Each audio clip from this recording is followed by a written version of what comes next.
file with you. There's a fairly small number today, and then we'll start with the new cases after we finish those. So call the reviews, please. Garrett Childers, Gregory Henry, Amanda Hicks, Michael Miller, Misty Pritt. Garrett Childers is 24221.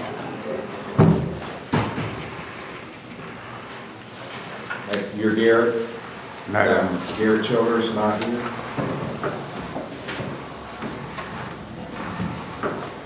Okay, he's paid his fines and costs, but hasn't finished his community service. So there will be a warrant issued for not appearing today. This on my laptop also said activation failed. So I don't know if it's going to work or not. Can you log it in while I'm doing this? Try to log it in, it's not logging in. Okay, so bench warrant for Mr. Childers for failure to appear. Gregory Henry, 25322. You're Gregory? Yes, sir. Thank you. Okay. You just have to pay fines and court costs. Do you have a payment on those today? No, sir. I'm gonna try to have one there in here Monday. Okay, well, if you can't pay, you'll have to do community service. Okay. You weren't ordered to do community service, but we'll accept that in lieu of you paying fines and costs. You get $50 a day credit for every day of community service you do, and you can do it here 7:30 a.m. every day but Sunday or a holiday. So you got to take care of this one way or the other. Yes. Okay, so I'm going to give you another hearing.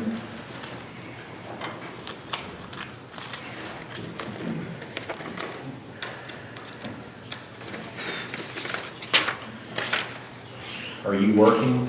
No, sir. Unless it doesn't matter if it's Monday or Friday then. Okay, I'm going to set it for the last, I'll give you 2 weeks then to get something done. So that's the 27th. February 27th will be your next hearing, 9 o'clock.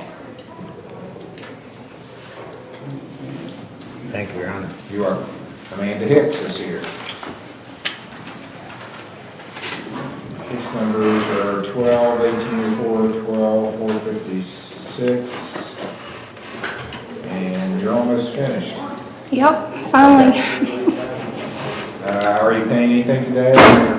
No, I'm going to work 3 more days of community service off. Okay.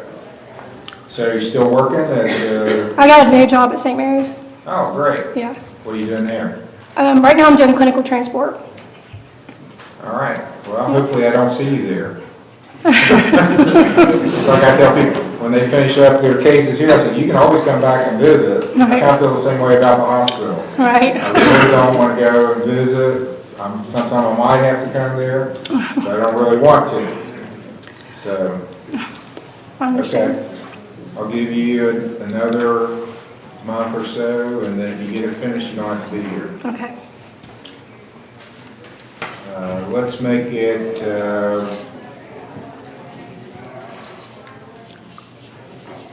March the 30th. And how's Haley doing? She's doing good. She's finished all of her stuff up. Today was her. She didn't have to come today. Okay, all right. So I appreciate you. All right, thanks. Thank you. Good luck to you. Thank you. Michael Miller, 24, 21, 13. You're Michael? Yep.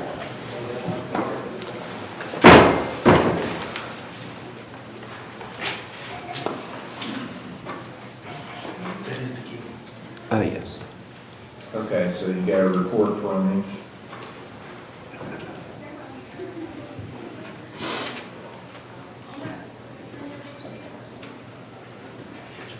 Okay, so this is basically a letter of completion from the facility. So That'll be finished, and then all I'm showing you is 2 hours of community service, is that right? Or? On the back, in the back of that right there, I went to Gallipolis Municipal Court and I did 2 hours there. Okay, that's in here too. Oh, Yeah. yeah, okay, it was the second page. Okay, looks acceptable. I'll let Mr. Cooper take a look at it.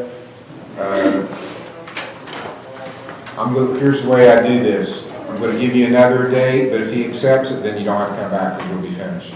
Okay. So you might want to touch base with him. Okay. I'll set you for March 30th also, but if your 2 hours get accepted, you'll be done. Okay, March 30th at 9 o'clock. All right, thank you so much. You're welcome. Misty Pritt, 18740, she tried to log in, and that's part that our computer people couldn't get fixed. We can't do the teleconferencing today because there's something going on with that can't be fixed today. So,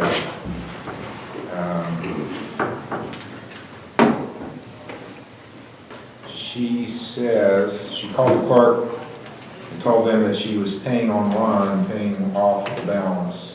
So if that's correct, I'll do just like I did the last person. I'll give her March 30th, you can communicate that to her. March 30th is her next hearing, but if she does pay off her balance, she doesn't have to appear, because she already had 30 hours community service credit before today. I believe she spoke with Missy and she told her that that's what would happen. So Okay. communicate a new date. Yeah, just let her know March 30th, but if everything checks out, she won't have to be here because she will be completed. That finishes the reviews. We're going to start arraignments now. Arraignments are what we call the first hearing on a criminal case, or if you got a warrant for not appearing or something happened on an old case where you want to have it recalled, then you'll be called with the arraignment hearings. But you need to let the clerk know if you, for instance, had an old case you missed a hearing. You have to get on the docket for checking with the clerk so they can put you on the docket. When you are called, come up to the table to your right and stand there. I'll go over the charges with you. You don't have to say anything. You have a right to remain silent. But what you do say, because we're in open court, everything is being videoed now, so we have the audio and the video. There'll be an image of you saying whatever you say. So if you get up and admit, yeah, I did what they're saying, it's kind of hard later to deny that. Admissions are a big deal in the law. So this is not the trial today. It doesn't do any good to get up and tell me a whole bunch of facts about what you think happened. Save that for the trial. Save it for your lawyer, because what you tell your lawyer is privileged. What you say in open court is not privileged. It can be used against you. You have a right to have an attorney appointed if you can't afford one. You have a right to bail. You have a right to make the state of Ohio prove the charges against you beyond a reasonable doubt. That's the highest standard in the law of proof. If you enter guilty or no contest, you're waiving those rights I just told you about. If you don't understand what's happening, if you're confused, if you want to talk to a lawyer, if you want a trial on your case, any of those reasons I just mentioned, you need to enter not guilty when you're asked. Sometimes people tell me, I just want to get it over with, I'm going to enter a guilty plea because of that. That's not a good reason to enter a guilty plea. So, call the first case. State of Ohio versus Colin Cox, case number TRC 2627 A and B. This is Mr. McCown's case. Good morning, Your Honor. Good morning. Do you wish me to read the charges into the record? No, Your Honor, that's fine. So that's waived. Do you have a preference for a pretrial date? Let me give you some dates as to when we're setting. If we could do the 23rd, Your Honor, I think they can get me the discovery. That may be the best. Okay. Do you think you can have discovery in 10 days, Mr. Peel? This is an OBI is the main charge. It's the video's the big thing, and they should be able to do that. Yeah, within- that should be it. All right, February 23rd will be the pretrial. It'll be at 10 a.m. Not guilty plea is entered for Mr. Cox. He can sign an OR bond. It looks like he will need to go to the jail for fingerprinting, so Mr. Cooper will get him a form to take to the jail for fingerprinting. copy of this and tell you what you need to do, okay? Any questions? No, Your Honor. Okay. February 23rd, 10 o'clock is the next hearing. Thank you, Your Honor. You're welcome. State of Ohio versus Benny Inder, case number TRC 25-1321, ABC.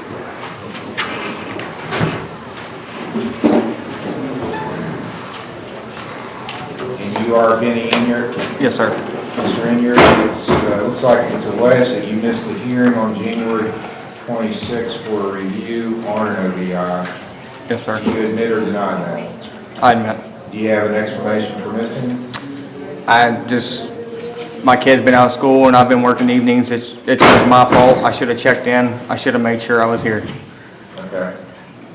I'm showing, you've done most of your community service. Yes. I'm showing a balance of like 1 day, is that Yeah. right? And you do have a balance on your fines and costs? Yes, sir. And I still got my class too that I have to take care of as well. Okay. Yeah, you did fairly recently made a pretty substantial payment on your Yes. fines. Monday, yes. Okay. Are you working then, sir? You Yes, said? sir. Yeah. What's best for your work schedule? Monday It doesn't or matter. Just Monday or Friday, just whichever one is convenient for you. Okay. I'll make sure that I'm here. All right, I'm going to set it for March 27th. That is a Friday. Okay. It'll be at 9 a.m. Withdraw any warrant that had been issued from the prior case. I'm not sure when it might have been issued yet. So, if it was, it should be withdrawn. Okay. Okay, March 27th is your next hearing, 9 a.m. All right. Thank you, sir. You're welcome.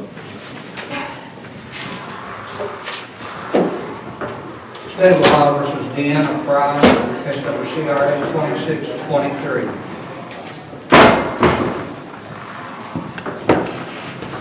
Ma'am, are you Deanna Fry? Yes, sir. May I approach? Yes. Thank you. Is this the one?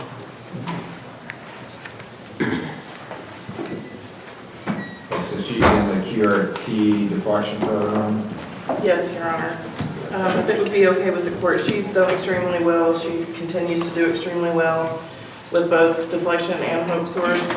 So it would be the request of QRT that her possession charge today would be Dismissed. dismissed to QRT. Or actually, no, it's a technical difference, and that did come up recently. So one of the things I want to explain to you, I know you're not a lawyer, but they're basically asking that your case be dismissed because you've done so well in treatment. It's what they call deflection, they're moving you out of the system. But the way, that's what a nollie means in the law. To a lawyer, it means dismissed without prejudice, and what that means is it can be refiled. And we had that come up recently where someone had done well for a while, got dismissed, and then they messed up and they refiled it and they didn't bring it back to me. They took it straight to the grand jury and got an indictment. And you would go to the other court. So you're on the right path now, but it could change if circumstances change. They could bring the case back. Do you understand that, ma'am? Is that what you want to do though? You can keep the case here and I'll keep watching you, or we can just dismiss it, and as long as you do well, it'll never come back to either court. But if you mess up, it's not going to come here. It's going to go to Ironton to the town police. Yeah, that's what I want to do, dismiss it, because I'm going to continue to do good. Okay. Well, congratulations on doing well so far. Your case is nollie, and you need to stay in touch with QRT and do what they set up for you to stay in that program and ultimately be dismissed with prejudice, so it'll never come back. Absolutely. Okay. Good luck on your recovery. Thanks. Thank you, Your Honor. You're welcome. State of Ohio versus Stephen Wolf, case number TRD 16326.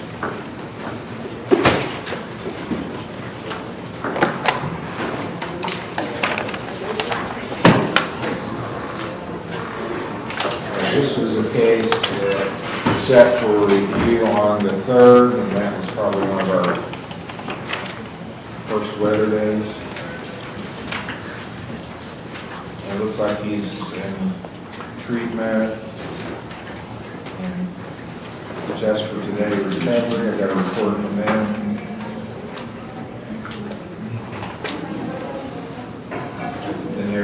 Paul.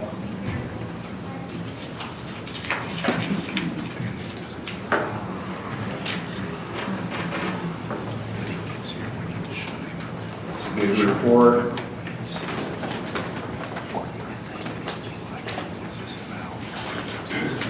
Okay, the case here is really unrelated to this, is separate, just a traffic matter. You had 2 days of community service, you did that, you still have some fines and costs to pay. It's good to know that you're doing well in recovery. I'm happy about that. And I'll work with you as far as getting this done. Your sobriety right now needs to be the main focus, but eventually still, my feeling is, and this is the way I treat everything, it's like, I want to help people that are in recovery, have addiction problems, I want to help them get over it. But it's not like a get out of jail free card. You know, whatever you've done in the past or you do at the time that you're in addiction, you still have to take care of that and pay for it. So, but I'll work with you. I don't want to cause you to have to get out of treatment because you got to go pay some fines and costs. So, can you pay anything on your fines and costs now? Probably not working now, are you? Okay. Well, that'll come. So what I'm going to do, I'll withdraw the warrant that had been. If one had been issued, I don't think it actually had been issued yet, so. It had been, okay, so let's withdraw the warrant for missing your last, oh yeah, that was some time ago. I was thinking it was February 3rd this year, it wasn't, it was several years ago. So the warrant had been issued, so I'll withdraw it since you're in treatment now. We'll give you some time, and what I'm gonna do, I'll just have more review hearings. We'll keep coming back till you get this done, and,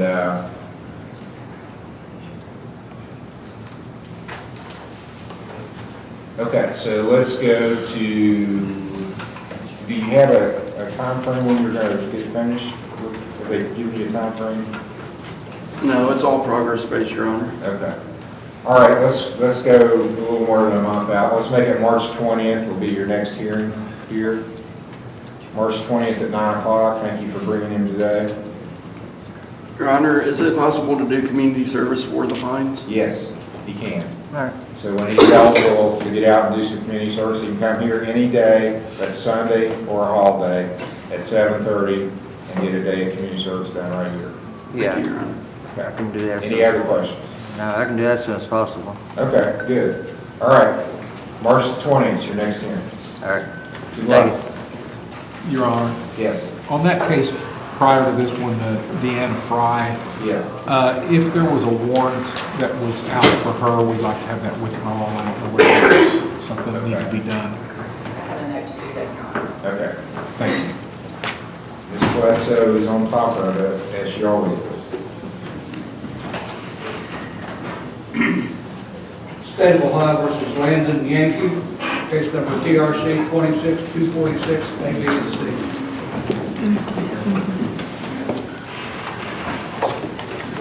All right, sir, you're Landon L. Yankee? Yes, sir. Is that correct? Okay, it's alleged, Mr. Yankee, that on February the 8th of this year at 12:56 a.m. in Perry Township, you were operating a vehicle while you were under the influence of alcohol or drugs or a combination of those things. It's alleged this would be, if you get convicted, this would be your first conviction. The penalties increase as you get more. So on the first, the maximum you face is 6 months in jail, $1,075 fine, 3-year license suspension. That's the most the court can impose as a penalty if you're found guilty. There is a minimum. Most cases don't have minimums. This is one the legislature doesn't touch judges on. They say, okay, you got to give them at least this. So the minimum is 3 days in a treatment program. That's inpatient. You got to go stay for 3 days. $375 fine and a 6-month license suspension. That's the least you can get if you're found guilty. States allege that you refuse to take tests. So do you understand that charge and the possible penalties on it? Yes, Your Honor. Then you've got 2 other charges. Speeding, driving 83 in a 55 zone. That's a minor misdemeanor. The maximum penalty is a $150 fine. And then the other charge is driving outside your lane. That's a minor misdemeanor. Also, maximum penalty, $150 fine. So do you understand the 3 charges? Yes, Your Honor. And you were here when I explained the rights defendants have. Do you have any questions about your rights? No. How do you wish to plead? Not guilty. You are a lawyer appointed to represent you. Yes. You have a job. Yes, sir. What do you do? I'm a STNA and Reverend. Is that a medical thing? Yeah. Are you paid by the hour? Yes, sir. How much per hour? $21 an hour. Okay, how many hours a week are you working? 24. I'm in college. I'm full-time. Oh, you're only working part-time? Okay, well, you're gonna be eligible then. I have a guideline, I'm not just being nosy. I have to determine your gross annual income to see if you're eligible for court-appointed counsel. So I'm gonna appoint Mr. Stratton to represent you. Good morning, sir. Good morning. Did you post the bond or? I'll enter a not guilty plea. Okay, so you did that. He can sign a $1,000 signature bond. You'll need to go to the jail to get fingerprinted. And Mr. Cooper will give you a form for that. Make sure you confront it. And I'm setting cases, there's no tests or anything here we gotta worry about, so I would say, really, we need to go into March. Okay. Pretty full up in February. March, any day that you're available. 16th and 23rd are not good. Okay, let's do the 13th then. 13th, yes. March 13th will be the next hearing. It'll be a pretrial at 10 a.m. Okay, you'll need to go to jail, get fingerprinted, and Mr. Cooper will bring you a form for that. We'll walk outside and talk to stuff.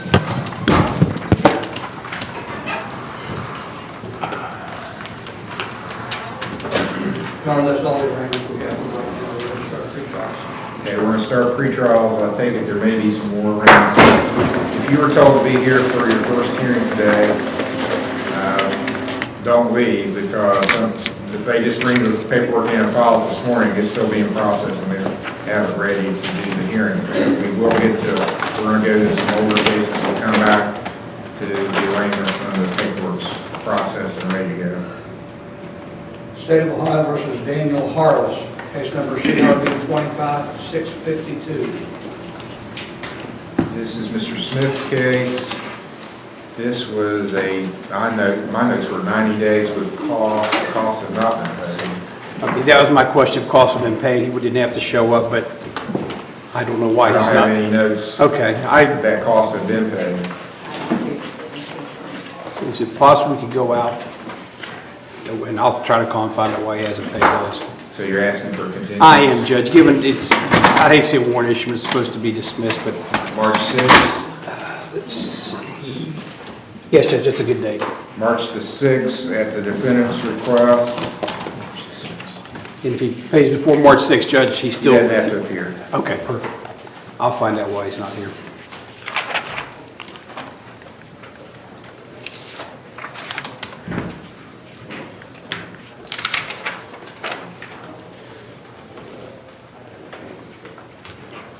Okay, March 6th at 10 o'clock is the next hearing at the defendant's request. Yes, thank you. We'll waive time. State of Ohio versus Candace Jones, case number CRB 2633. Candace Jones. This is Mr. Smith's case set for pretrial. It is, Judge.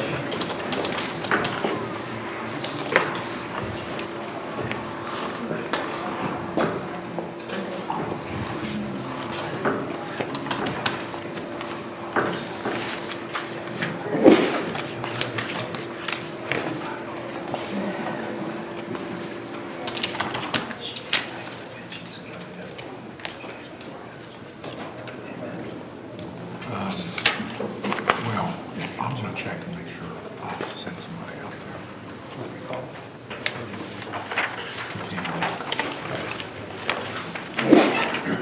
there. Judge, I think we have this resolved, but Mr. Hill would like to check with, I guess, the animal control people if we could come back. think it's going to be resolved. The goats, as I understand, the fence is not fixed, but the goats have been given away, so she no longer has the goats.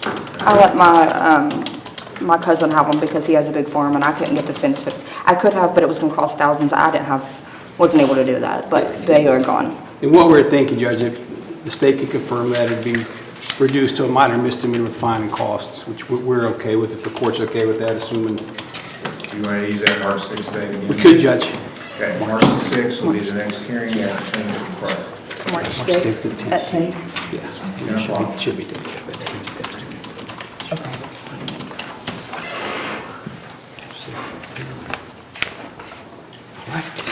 All right, thank you guys. Well, State of Ohio versus Daniel Stern, case number TRD 251349,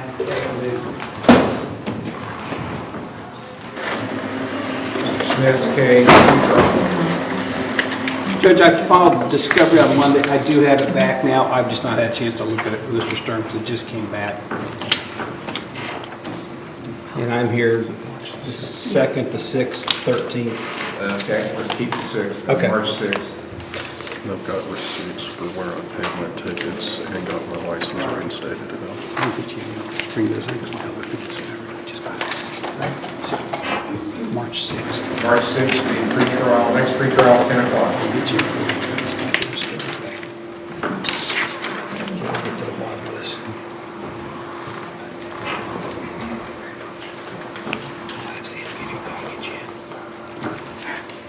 State of Ohio versus Crystal Lucas, case number CRA 25366, CRB 2658, and CRB 2691. This is Mr. Smith's case, set for pre-trial. I have a report from Bethesda.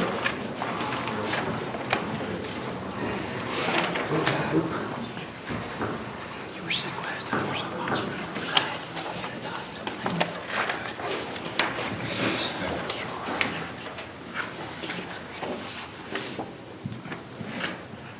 So she's making good progress She is, Your Honor. and continue to monitor. Yes, Judge, we're just getting started. That would be my preference. Okay, I think with her, we could go further than March 6th. Is there dates in March that you're not available? Judge, I can do the 13th, 16th, or 20th. Those are dates you can? I can. I'm available those dates. Let's do the 20th. 20th we can do.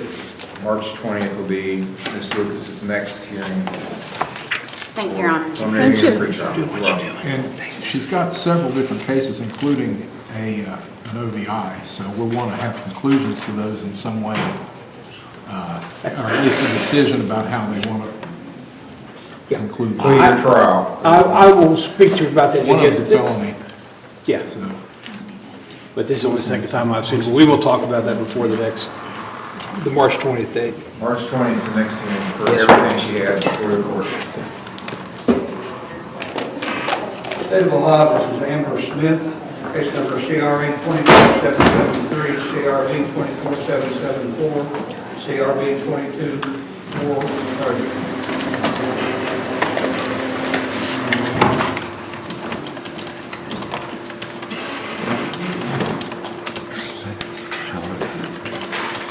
Mr. Morford's case. Set for pre-trial and preliminary. Do you have They should have seen they should have seen forfeiture letter. Do they just send one?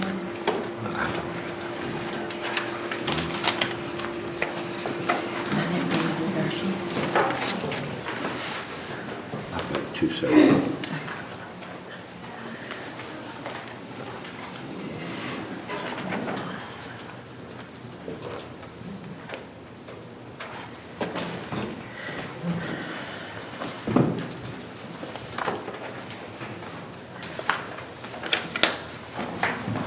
Judge, we have a report from Recovery 24.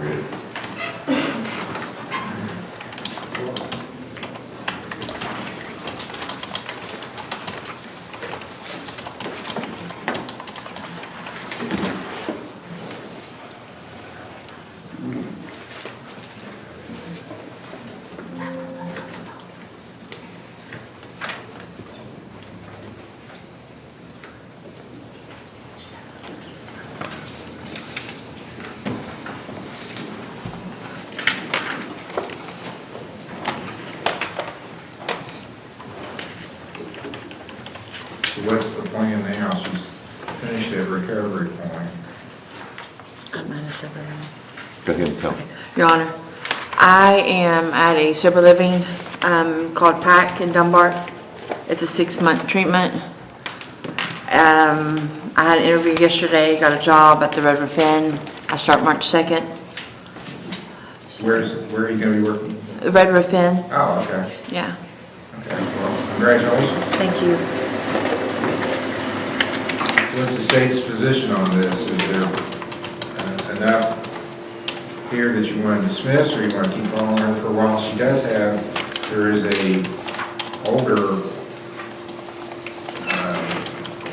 it was a goodwill theft offense from 22 that's never been resolved, so that needs to be resolved also. It's a misdemeanor. I guess I was under the impression that she pled guilty to both of the theft offenses. Well, that may be true. On December the 9th. Yes, of 24. So, yeah, December 9th of 24. Yeah. Well, she's done apparently very well, and hopefully she feels like she's in a better place now than she was back then. So if she were to be sentenced on those today, we would ask that there not be any jail time imposed, maybe some suspended jail sentence, and we wouldn't take any position on community service or anything else. And what about the felony? The felony possession, we would nolly. Okay. I assume there's no argument with that. Mr. Markwood? I'm sorry, Judge. I said, I assume there's no argument with the felony being dismissed. No, none whatsoever. Okay. Okay, so that's case number 24773. That's going to be nolly. And I don't know if you were paying attention earlier, we had somebody that nolly means dismissed without prejudice. So if you mess up, they could come back and nolly later. So for now, it's going to be dismissed. And I'm going to go ahead and sentence you on the 2 misdemeanor cases that you still have pending.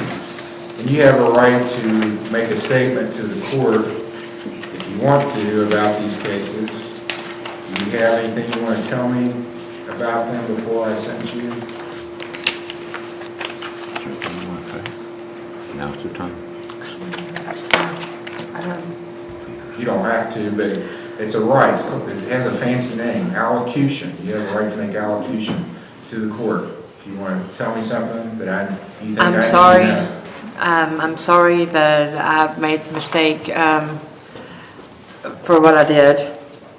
I don't know. I've grew up. I've just done a 14-month sentence in recovery point, and I graduated, and I've learned my lesson. And that I don't know. Okay.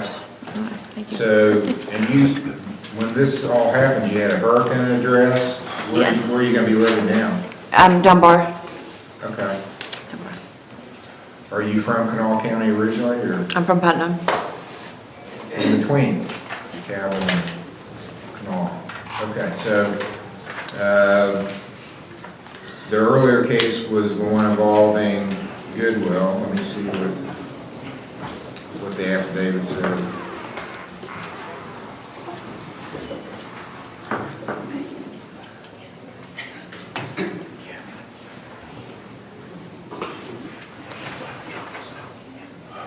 Okay, so these were just things, they were alleging that you took some stuff that had been donated but hadn't been processed and hadn't made it into the store yet, so there's no restitution there. So on 22-430, and it was items that you probably could have got in the store anyway. So I'm going to make it a $50 fine. Instead of, usually I make the shoplifting $100 fine. I'll make it a $50 fine where you pay the court costs. 10 days in jail suspended. Community service is September 4th of 2060. You got all spring and summer to get this taken care of. I'm going to order 15 hours of community service. So 15 hours community service. I'll let you do it in Kanawha County. If you can find a place up there, a legitimate charitable organization that you can do your community community service and have them put it on letterhead and send it into the court. Or you can come here any day but Sunday or holiday, come here and do community service at 7:30 a.m. But since you live out of the area, I'll let you do it where you live. Okay, and then the other case was case number 24774.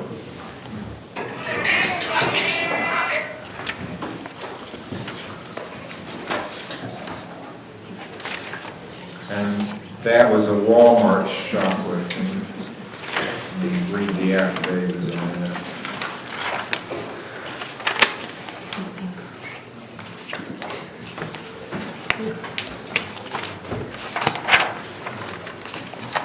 Yeah, so that one, I think $100 fine's more appropriate on that. All in or $100 fine, court costs, 10 days in jail suspended, 30 hours of community service, and here's the big one, stay out of Walmart. You gotta stay out of Walmart. If you go to Walmart, they can get you for trespassing. That's at their request, they don't want you back in there.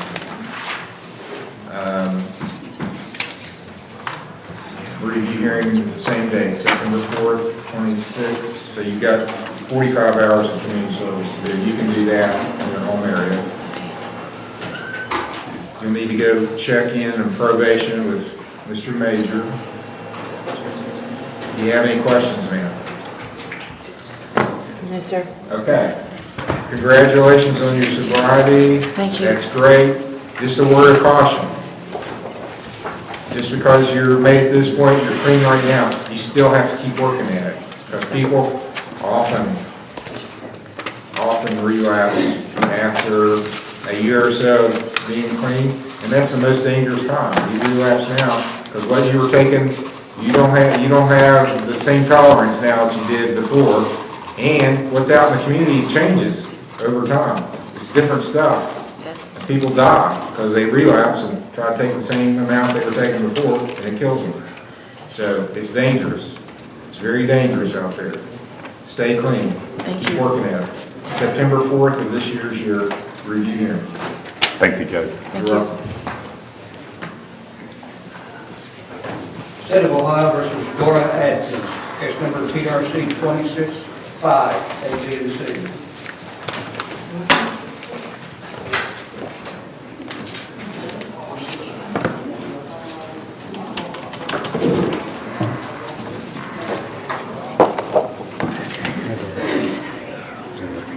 This is Mr.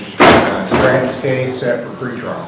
So what he wants to do is, wants you to plead to the charge. My opinion is, might as well set it for trial. Your Honor, we just need a trial date. Okay. Would you like a bench trial or a jury trial? Whatever you suggest. This is all new to me. Okay, all right. Did she say she wanted a jury trial? She says she hasn't indicated. I'll talk to her about that. And then Okay, I'll set a date, and then if you do, of course, in this court, you have to make a written demand. Yes. There's some rules about that. So, we've got trials set up until, and I guess I should ask this, is there any time issues here that we need to address? There's no time issue, Your Honor. Time has been waived. Okay, so March 16th would be the first date that I don't have a trial already scheduled. Yeah, that's- March 16th or after? Probably that Friday. The 20th? Yeah, 20th. Okay, March 20th at noon. You set for trial.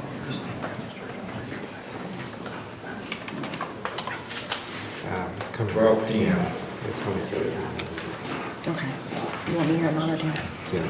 10? Yeah. Okay.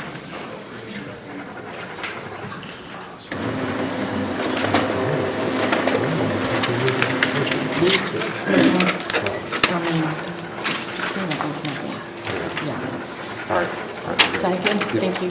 Thank you, Your Honor. You're welcome. State of Ohio versus Christopher Conwell Jr., case number CRB 25597, CRB 25540, A and B.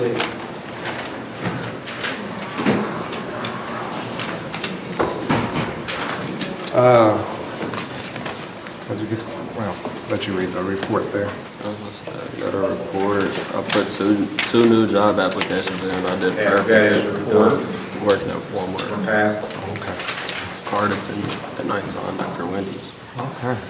So, Your Honor, he's at PATH currently. We still have these cases outstanding, but I'd like for just to see how he does at PATH, and then we'll make a decision on the case, then possibly the next time. Mr. Hill? Well, we, back on December 22nd, indicated that the next time we came to court, we'd want to know whether there was going to be a plea or trials, and then the next time was January 16th, and we asked the same thing about this time. Okay. Well, and my take on that, Your Honor, is that the state wants him to plead to everything, and the state, what? That's cool. You okay with that? Yeah. What's the state offering if there is a plea? Where are you gonna recommend that he should hear that, so you can know if he really wants to go forward with it?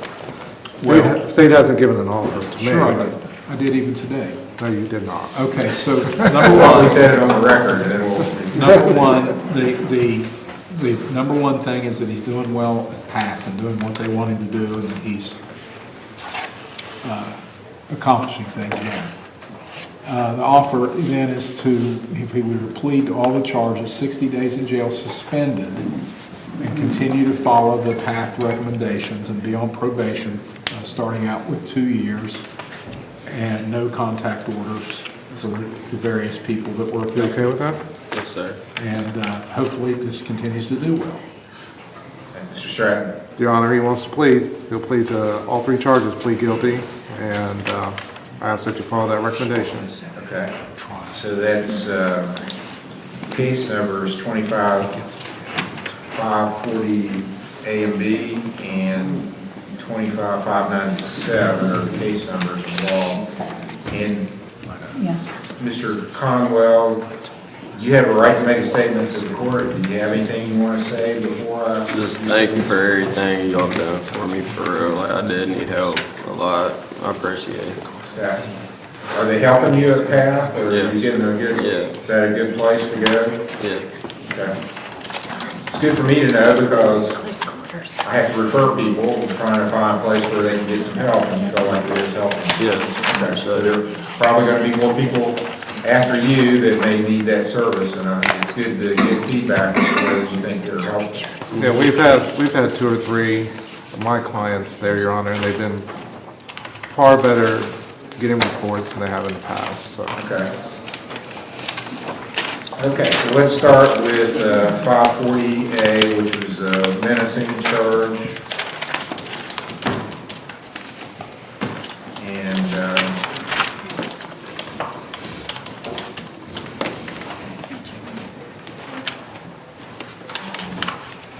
so I'll do a $100 fine, but I'll suspend it as long as you are compliant with treatment. Where you pay the court costs. Either or. I can pay court costs. I'm sorry? I can pay court costs. He's just Okay. saying, he said, he's not asking you, he's telling you. 60 days in jail, all suspended, on the condition that you continue with treatment at PATH, no community service involved, and there's a no contact order to stay away from, don't go around Wesley Falls, and it's my understanding you can do that. You don't live together or anything like that. Okay. And we'll set a review hearing. Let's go to the end of March, or maybe 1st of April, so that would be the 3rd, April 3rd will be his review hearing. 9 o'clock, so that's the first Friday in April. You'll have a hearing back here. And what I want to see is just that you continue to go to PATH. Yeah. And I'll have both my jobs and stuff, so like it's gonna be good. great. All right, now, the B case, 540B.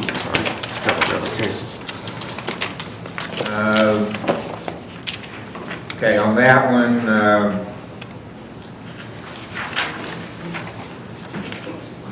there's no protection order or anything. Just show a conviction, $100 fine, suspended if he completes at PATH, and no court costs that arose at the same time as the other case. So the court costs are on the other case. And we'd like in order to forfeit that firearm, although there's no serial number on it. Okay, that, it was an unmarked, so I think that was actually maybe it had been removed in the identification Yes. markings on it, so it'll be ordered, go to, I think it's at the sheriff's office, I'm going to order it destroyed. Let me see if there's Did he tell you everything about that one, that siren firearm? Well, it says, now I have this in the file. It says that it actually was a Beretta M9. I have paperwork for that one, like that one was mine, like, go ahead. Okay, so I'm ordering it. That one's ordered forfeited and destroyed. So there two guns? Okay, yes, sir. Now the other one is the one that the serial number was filed off. It was a high .45 caliber. Is that on the same B case? Yeah, it could have both on the same case. So there's two guns actually, Beretta M9, and I do have a serial number for that, so let me give you that. 934. This is for the Beretta? Beretta. 934-6487. It's to be forfeited and destroyed. Give me a minute so I can get all this on here. We've got it written down here, we just found it. And also there's 21 rounds of ammunition. The ammunition is ordered destroyed. And the second gun? Was a high .45 caliber pistol. No serial number, it was filed off. It's ordered destroyed. Okay, I just put in ammunition, I'm going to run out of Yeah. things. We might have to, well, that should be it. If you can get that on there, that should be good.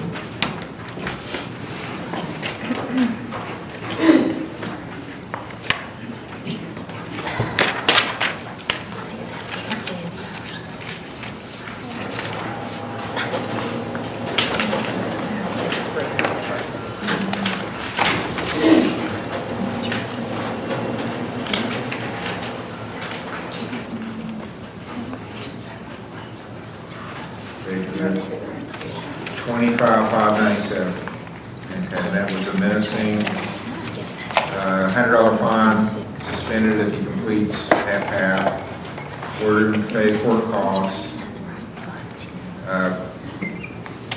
No contact order with Jonathan Littlejohn, is that, you can stay away from him? Okay. Same review hearing date, April 3rd. You'll need to see Mr. Major in probation. Probation.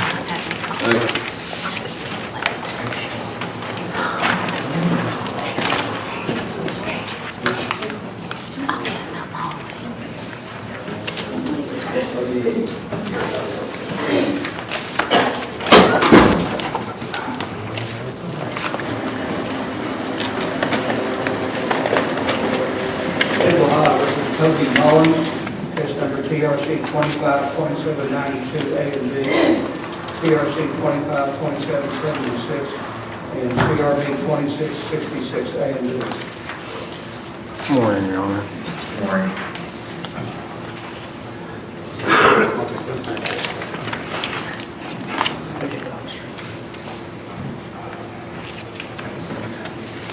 Yeah, it should be. Oh, yeah, here you go.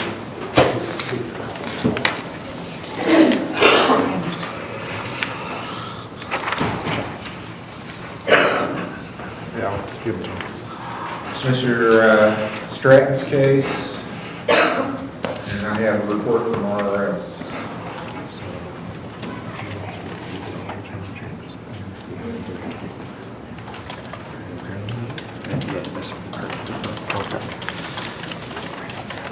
Your Honor, I think the state is, if he pledged all the charges, willing to allow him to continue in RRS and then see how he does. Maybe set up for sentencing. So at this time, he'll plead guilty to all three charges. Okay, and what I'm showing is TRC 252792, so I assume there's an ODI in there because of the case number. TRC 252776, and because of the case number, I assume one of the charges at least, or maybe the only charge is an ODI. And then there's a CRB case number 2666. And it's an A and B case, so that's trespass and 2666. It's a theft and a trespass. What is, do we approach? Yes. Yeah, we don't, maybe it hadn't been rained on that. Maybe, okay, that's, it was attached, it wasn't.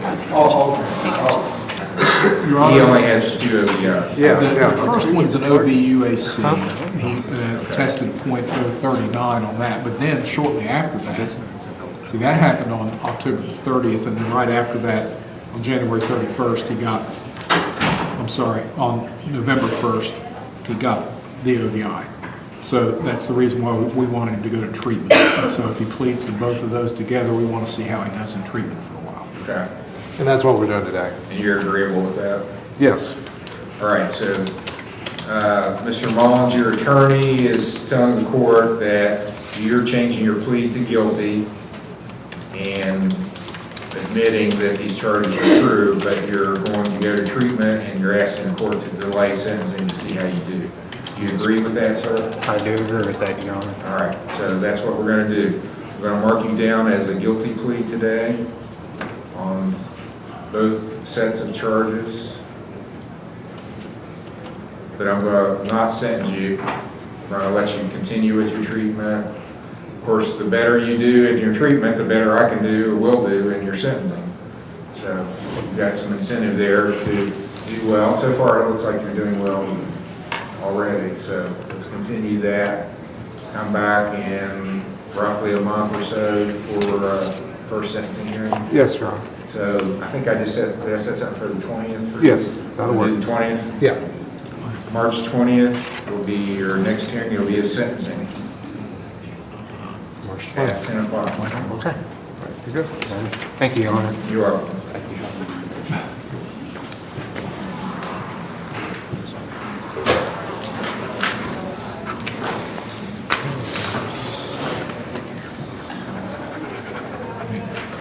State of Ohio versus Caleb Law.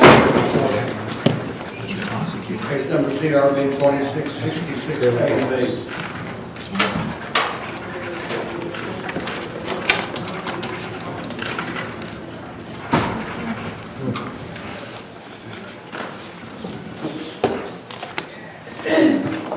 Okay, so this is one that got attached to the prior, but it's a separate case. 2666 Caleb Ross is Mr. Schratt's case, pretrial.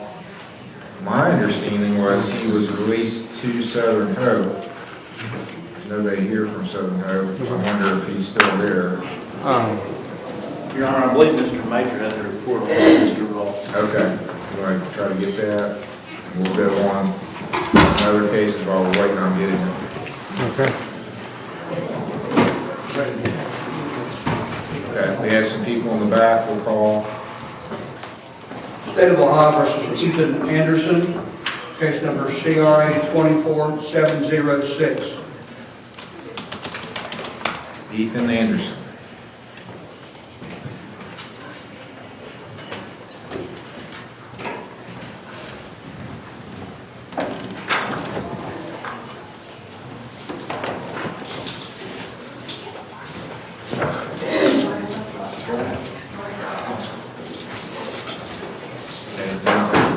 I had this down as Mr. Steyer's case. It was my case, Your Honor. Okay. Well, I assume it was my case anyway. I have it down as well, it's actually an arraignment. It was set for a pretrial on January 12th, according to my notes of this year's, and Mr. Anderson did not appear then. A warrant's been outstanding. It was on a pretrial and review. The conviction was on a resisting arrest.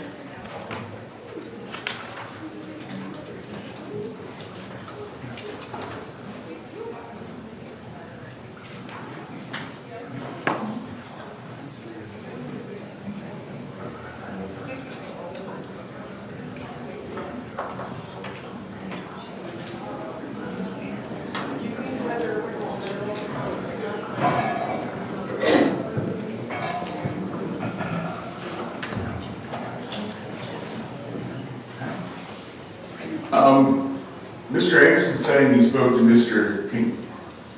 Not Kincaid, I'm sorry. He did that. Oh, he does not this court though, so. My notes were he also had a case in our municipal. At one point, I ordered him to comply with whatever treatment they set up for him.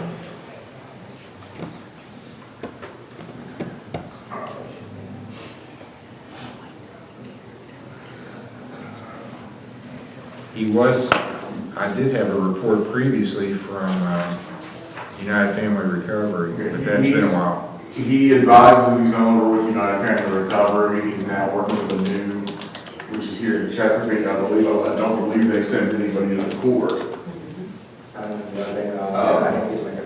what they sent people to the court. I don't know what they do specifically in mind. But I don't know what did you say he completed probation with? He's completed probation at our municipal court.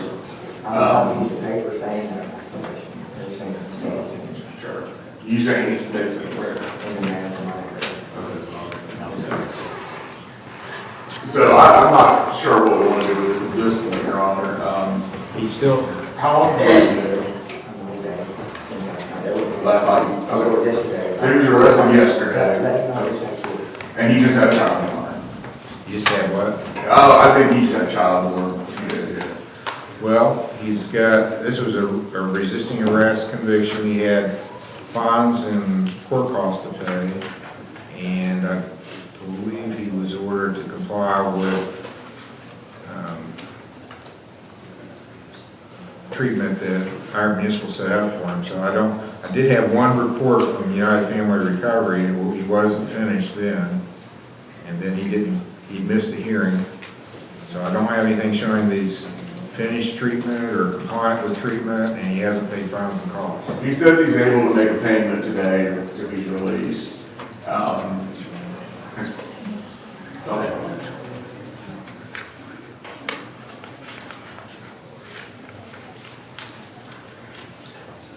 All right. Okay. He said he's advising he's clean now, Your Honor, and he is willing to, if you want to place him with a different treatment provider, he would cooperate that he provided more than treatment. I'm not sure if there's any issue with the new. Let's have him do it anyway. Let's do a screen and see. I'm going to go ahead and try to contact Mr. Kincaid so we're going to find out. Okay. While you're doing that, let's have him do a urine screen. I'm receiving a text from Mr. Kincaid right now. It's just now coming through. And also back in February of this year, or last year, 2025, he did get sentenced to 6 months in jail, which was suspended and ordered into treatment. And he went to TCC with a GPS, and then that didn't work out for him. So he's got kind of a history built up here. Yes. Yeah, I think looks like around April, he must have left TCC because he failed to appear for a hearing then. Then he got back here, and I think at that point last summer, he had something pending in our municipal also, and they were working with the treatment, so I just said, okay, you can file with their treatment. Right. I think that's when he went to the United States Recovery, but from what I can see, he never completed that either. So if I'm going to try to get hold of Mr. Kincaid, if I can on the matter, and we can screen and see where we are. Okay, go do your screen, we'll recall your case. Thank you.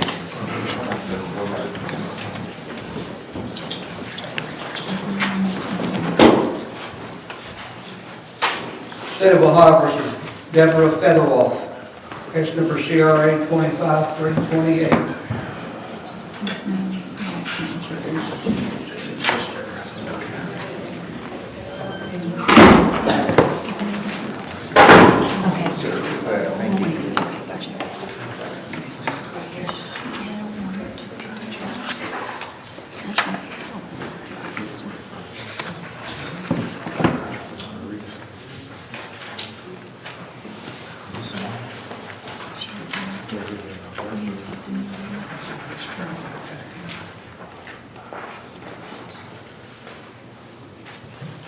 Ma'am, are you Deborah Federoff? Yes,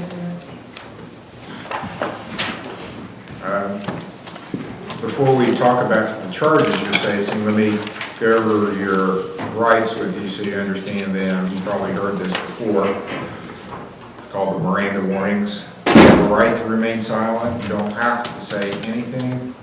You do make statements, though. If you're in open court, it's on the record, and it could be used against you. You have a right to have an attorney appointed if you can't afford one, to have bail, to make the state of Ohio approve. There's only one charge, looks like. The charge against you beyond a reasonable doubt. Do you understand those things? The charge you're facing is possession of heroin. Case number 328, so it's last year. It's got a little age on it. So this happened in May 22nd of 2025 in Fayette Township, that you knowingly were in possession of a controlled substance, and that substance was at least 5 grams of heroin.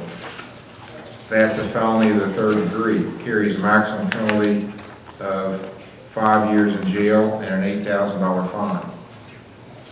Do you understand the charge? Do you understand the rights I explained? Do you have the money to hire a lawyer?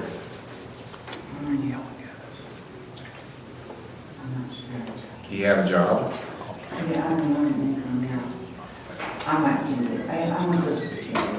That's your only income? I can appoint a lawyer for you if you want. Of course, you can hire one too, if you would prefer to hire a lawyer. Do you want me to appoint a lawyer for you?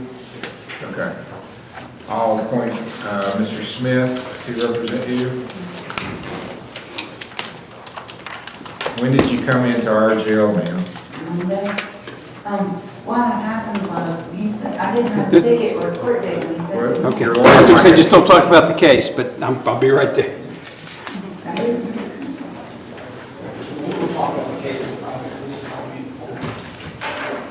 What's the state's position on bond for Ms. Featherall? Well, of course, there's an indication maybe that substance abuse could be a problem for her. And, but she's been involved for quite a while, so I'd like to know where she's been and if she's been receiving any treatment or anything like that since this charge arose. Do you want to talk with her and then come back? Could we judge on? Okay, I'm going to let you go talk to your lawyer. Here's the court's file. You probably want that. And then when you're ready to discuss bond, let the bailiff know and we'll recall. You're welcome. State of Ohio versus Patrick Markham, case number TRD 252830 A and D. Patrick Markham is in the back, should be. Okay, thank you.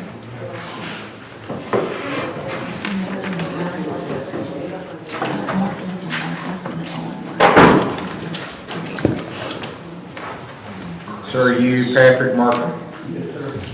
Mr. Markham, it's alleged November the 8th of 2025 at 4:30 p.m. Fayette Township. It's alleged you were driving a vehicle without a driver's license.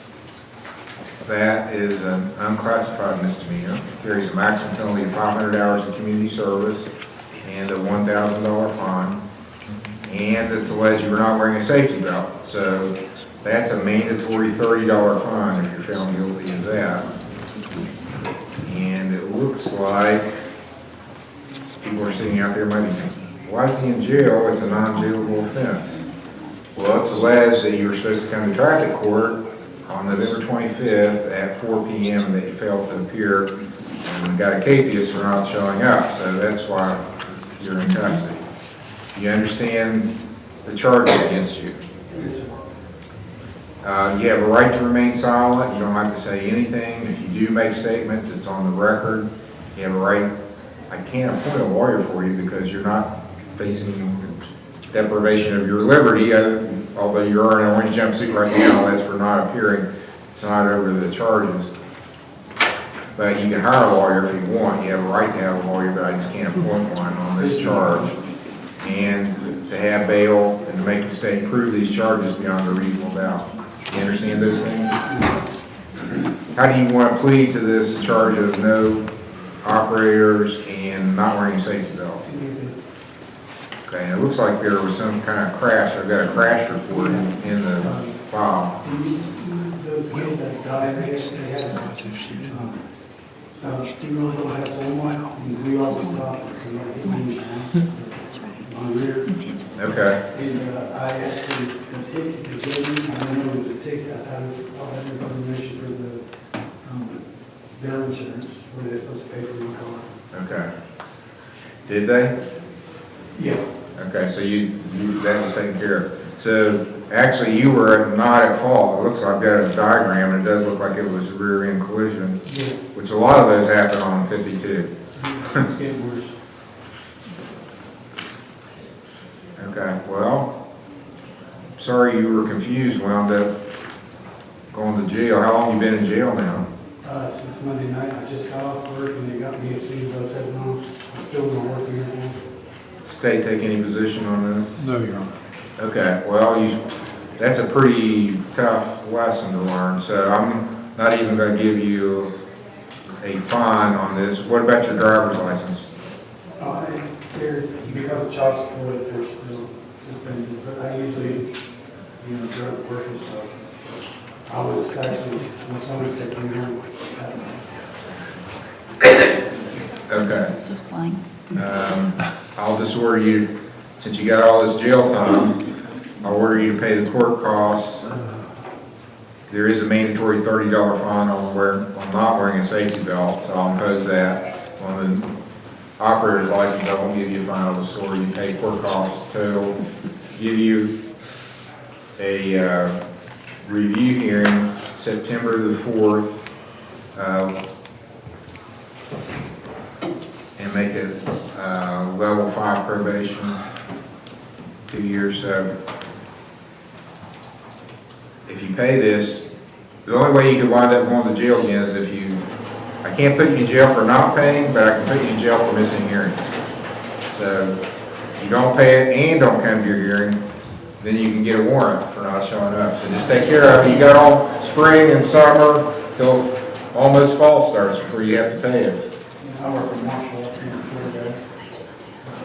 Well, you can work it off on community service. What do you do? Oh, okay, you can't afford to go to jail. I thought you were saying you couldn't afford to pay your fines. What do you do at Marshall? Utility worker. Okay. Is that like a utility infielder, or where you go wherever needed, or? I broke floors, trash, dishwasher, everything you need. All right. Well, you'll get out of jail here as soon as we get finished with court. Just take care of your fines, and mostly just court costs. $125.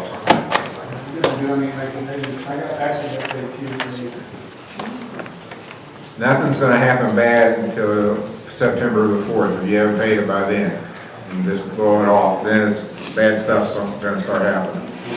So I'm giving you, you got a lot of time to get it taken care of. Just don't forget about it or ignore it. It's not going to go away. And if you forget, these ladies here that work at the court, they love to take phone calls. You can call and ask them, what was I supposed to pay?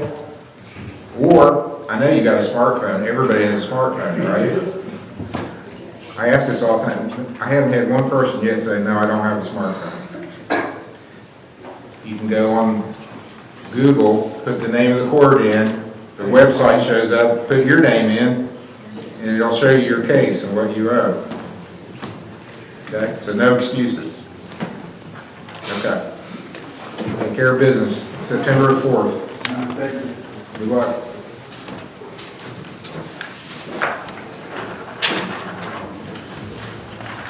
State of Ohio versus Shelby Wallace. Case number CRB 2686, A, B, and C.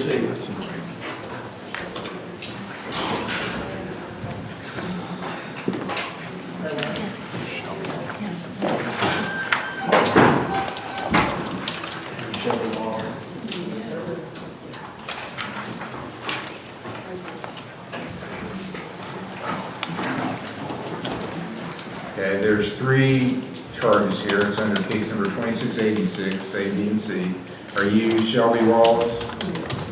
Ms. Wallace, I'm Judge Capper. Let me tell you about your rights, which you heard this before. It's called the Miranda warnings from a famous case, Arizona versus Miranda. You have a right to remain silent. You don't have to say anything. If you do make statements, they can be used against you. You have a right to have an attorney, to have one appointed. If you can't afford one, then you have a right to bail and make the state prove charges beyond a reasonable doubt. Do you understand this thing? Yes? Okay, you've got a domestic violence, a resisting arrest, and a disorderly conduct. Those are the three charges. So let's start with the domestic violence. It's the A case. It alleges February 12th, you knowingly caused or tried to cause physical harm to Tylee Burris. And that Tylee Burris is either living in your household or a member of your family. So that's what makes it domestic violence. That's a first-degree misdemeanor. Maximum penalty is 6 months in jail, $1,000 fine. Resisting arrest. It's alleged the same time and place in Union Township. You recklessly or by force resisted or interfered with the lawful arrest of yourself. That's a second-degree misdemeanor. Maximum penalty, 90 days in jail, $750 fine. The C case, 86C, alleges disorderly conduct, that you were voluntarily intoxicated, engaged in conduct that presented a risk of physical harm to yourself or others, or the property of others while you were intoxicated. That's a fourth-degree misdemeanor disorderly conduct. Maximum penalty is 30 days in jail, $250 fine. Do you understand those three charges? How do you wish to plead? You can plead not guilty, guilty, or no contest. Those are your choices. No contest means I'm not admitting it, Judge, but I'm not denying it either. And if you think what the state has as evidence is legally enough to convict me, I agree you can find me guilty without having a trial and a lawyer. So usually 99% of the time it's going to result in a guilty finding.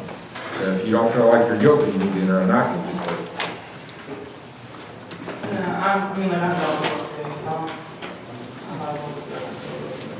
Okay, guilty plea is an admission that the charges are true. You understand that? Okay, so I'll accept your guilty plea. Mr. Hill, do you have a report that you can give the court on this? I do, Your Honor, but I wanted to let the court know that the victim in this matter, Tylee Burris, actually has a charge against him for domestic violence with Ms. Wallace as the victim. Okay. Is he in the back too? Or? Well, it's a different incident. Oh, okay. Now, I think it's worthy of mention here that this charge took place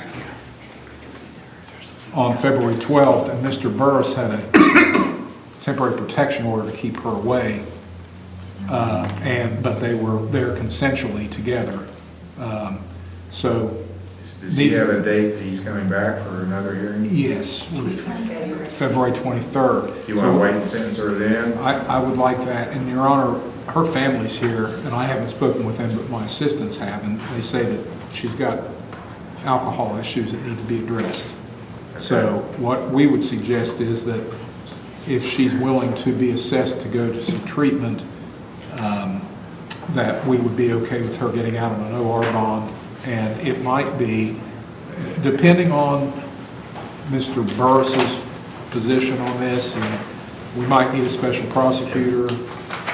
We might agree if everything goes to her benefit and she does well in treatment and there are any further problems, maybe we'd ask the court to eventually dismiss the charge instead of finding her guilty. So I guess we would ask to withhold the guilty finding at this time. Okay. Noting that she has made the plea. All right, I'll note the plea, but I won't accept it and make a finding of guilty. I'll just let it hang there. We're going to let you go to some treatment for... Can I say that those charges that y'all have are not from me? My sister-in-law's name is also Shelby Wallace. Oh. Okay, well, forget everything I just said. But we do want her to go to... But we don't need her there for the next hearing on the other charges? Yeah. Right. It might confuse things if she is, if they're there. Okay. So no reason to delay sentencing then? No, I think that we can, yeah, we can go ahead and do the sentencing. All right, Ms. Wallace, tell me, what do you think about, they're saying there's a substance use issue here. Do you agree with that, disagree with it? What's your position? I mean, I do have issues with alcohol, but I have been not drinking from the first until literally this 12. Well, that's not that long. Okay.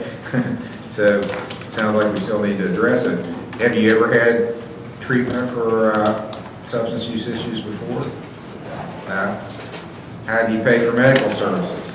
Do you have a medical card? I didn't understand what you said. I don't have insurance. Okay, so you just pay out of pocket? Are you working? Yeah. What do you do? I'm a CNA. Okay, but you don't have health insurance through your work? Okay.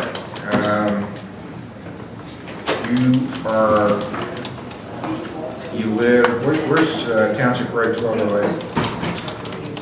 Well, I saw that. More specific, what is it? Big Branch, okay.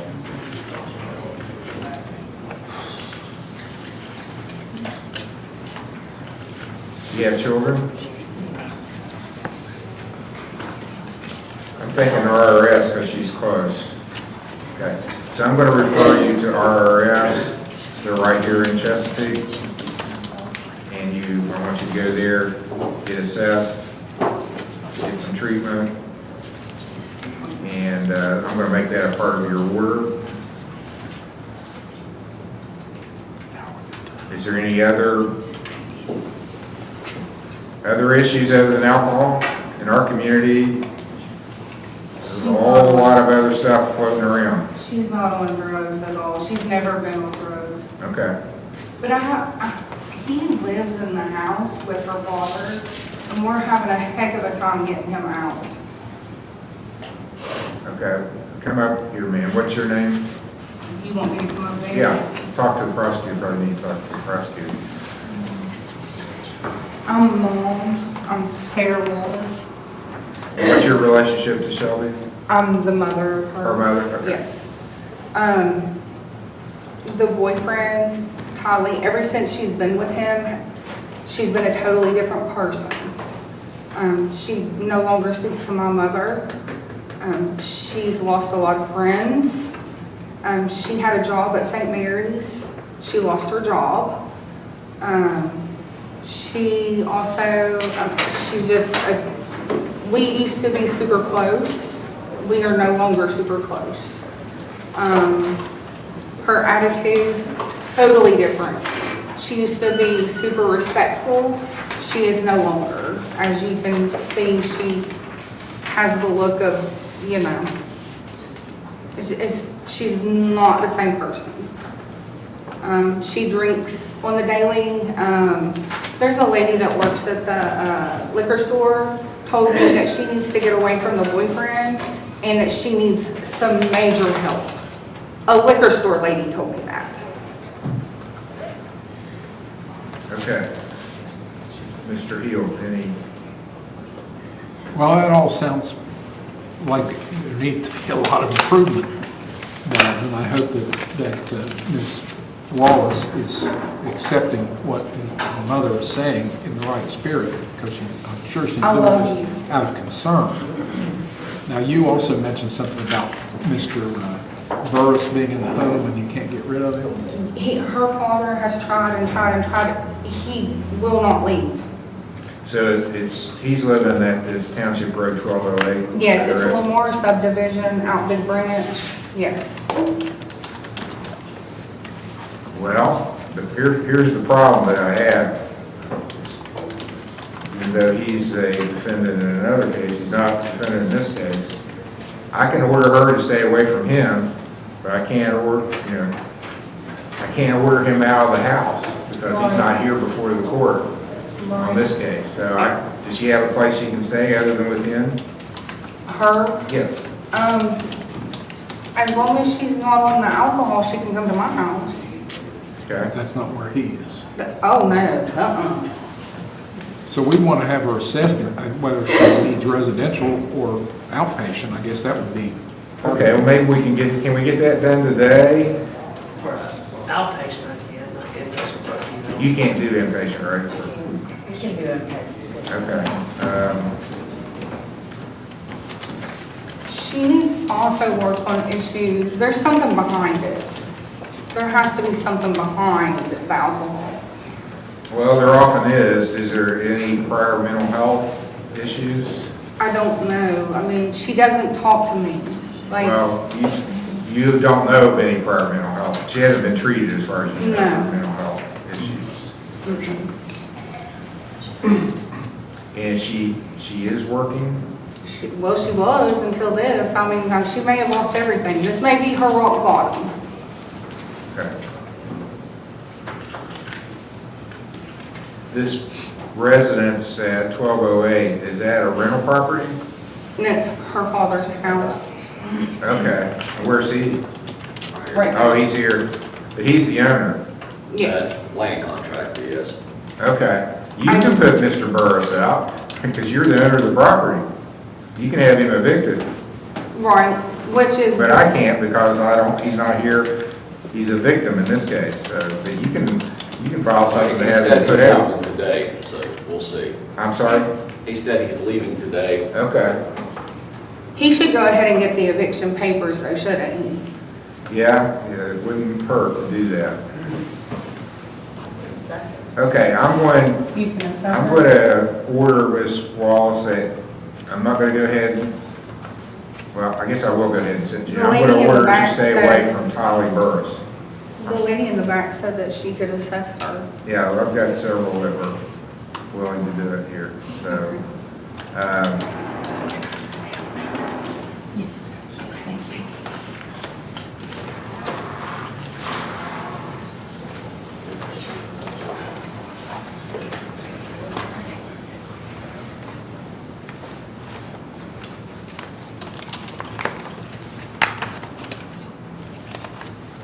Okay, so focus, you want to do an assessment? So I'm going to order you stay away from Mr. Burris because he's filed for domestic violence against you, so you can't go around him. So if he's not, well, if you're an inpatient, they're going to evaluate you, that won't be a problem. But if you're not, if you're outpatient, then you have to stay away from him. You understand that?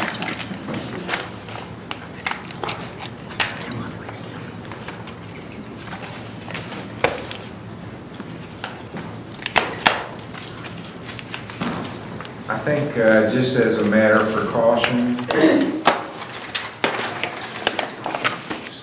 this is an uncounseled plea. I'm going to go ahead and appoint a lawyer for you. I think it's a good idea for her to have a lawyer. There's a lot going on in this case. So is Mr. Steyer over there in his office? I'm here, yes. Okay. I'm going to appoint you, Mr. Steyer, to represent Ms. Wallace. Would like to withdraw the guilty plea, Your Honor.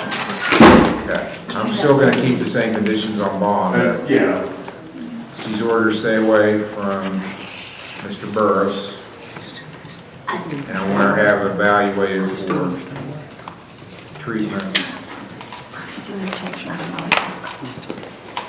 as a condition of bond, and we probably need to come back pretty quick on this one. Can I have the amount of bond? I'll make it a 2,000 OR.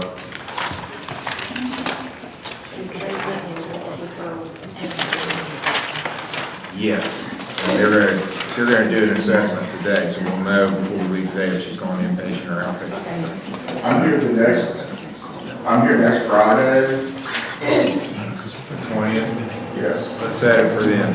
So I'm gonna set another hearing, so there's so much going on here in this case. Let's set it quick, for next Friday, the 20th, for a pretrial at 10 o'clock. And then I'll recall her toward the end of the docket to see if she's being recommended for inpatient or outpatient. And just, if you want to talk with her, Mr. Steyer, here's the court's file.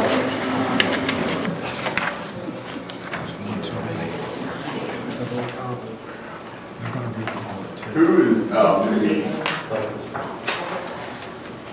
She's already left the courtroom. oh, right, focus is who's going to talk to you? Okay. There's the court. Thank you. But, no, it's not terrible.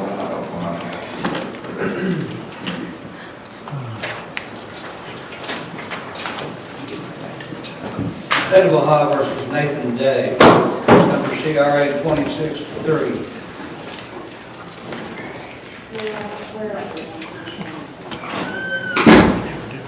Nathan Day, apparently still in custody. Preliminary hearing.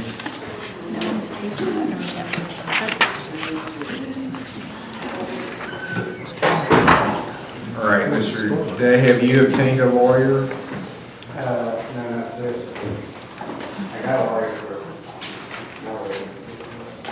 You got a lawyer for what? over Iron Municipal? Yeah. Did they appoint a lawyer for you? no. You hired a lawyer? Yeah. Well, I got laid off and just got another job. And ain't had a chance. So how did you get a lawyer then? Judge Law was 21. Okay, and who was that? Was tagged. Okay, well, he's here. He's in the back. I'm right here. He's got a pending felony receiving stolen property here. And he had told me before he was gonna hire a lawyer, and that hasn't happened, so obviously, if Judge Waldo determined he was eligible, I'll make the same determination and appoint you to represent him on the matter here. It's a felony receiving.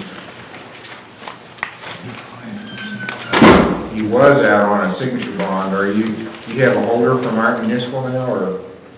That case completed in January, but I had him in our municipal from what I have written down. Well, he was on an OR bond from here, so I don't know why he's back in custody. He's been in custody.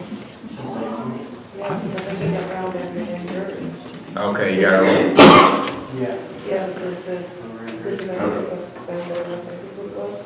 Okay, from our municipal? Yes. What is it in Orange Municipal? Was it domestic, wasn't it? Yeah, he was there today, he went through his file. It was testimony and stuff, I think is what it was.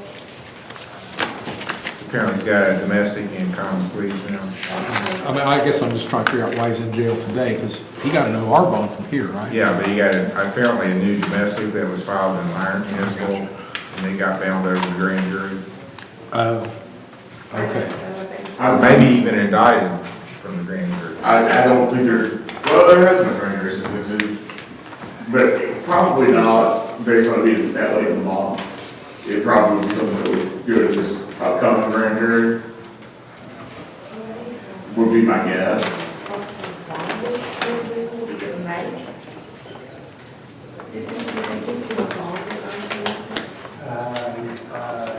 If I'm not mistaken, it might be a little more time on the Okay. I think it's 75. So apparently he's got a bond out of Iron Municipal he couldn't make, that's why he's in custody. He was on an OR bond from this court.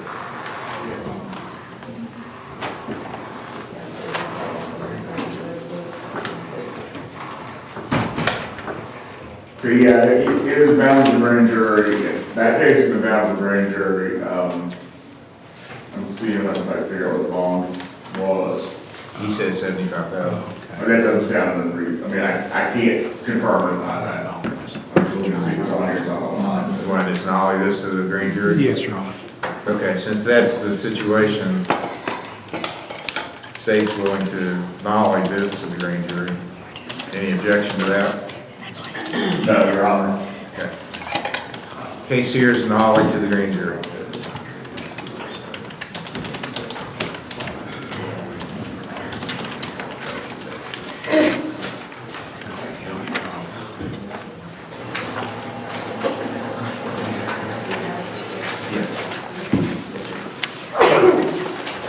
State of Ohio recalls Deborah Federal, case number CRA 25328. Mr. Smith's case.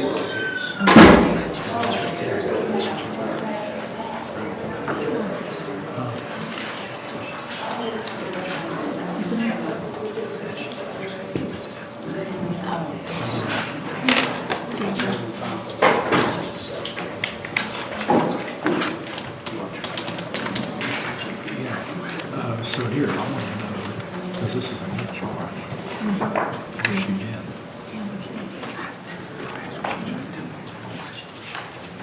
Okay.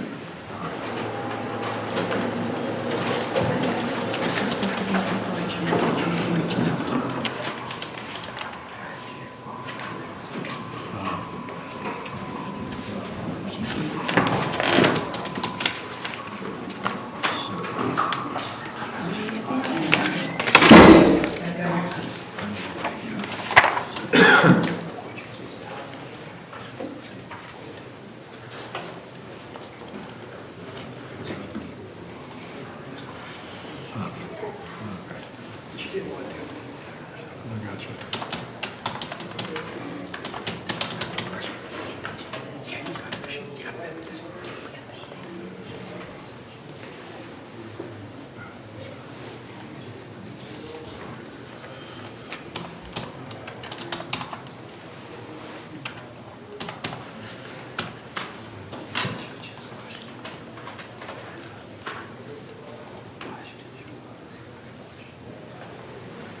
Okay.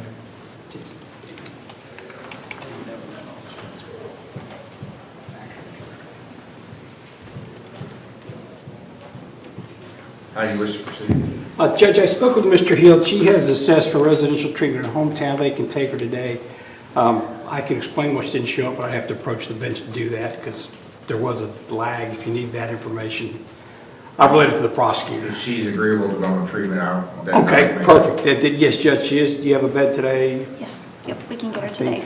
And state's on board with it too? Yes, now this is an F3, so she's going to have to really excel and follow all the rules and show some progress, because we always reserve the right to take the case in the grand jury. Okay, so what that means is this court is where cases can start and ultimately go to the grand jury.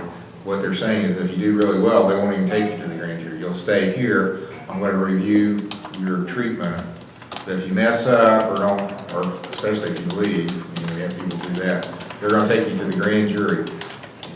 If you're here in this court, there's no possibility you can go to prison. You cannot go to prison from this court. You get down to the other court in Ironton at the main courthouse, you can go to prison from that court. So if you mess up down there, they can send you to prison. So if you want to take that off the table, you can do it by staying here, and that means doing what you're supposed to do in treatment, when they tell you to do it, how they tell you to do it. You know, don't bark out orders to the staff or other folks. Just get good reports.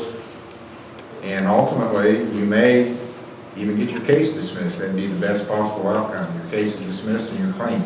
Get off heroin.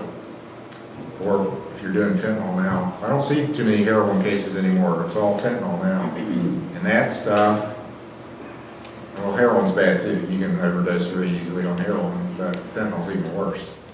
So, you understand? And you're going to do it, right? Thank you for the chance, Your Honor. Okay, we'll take advantage of it.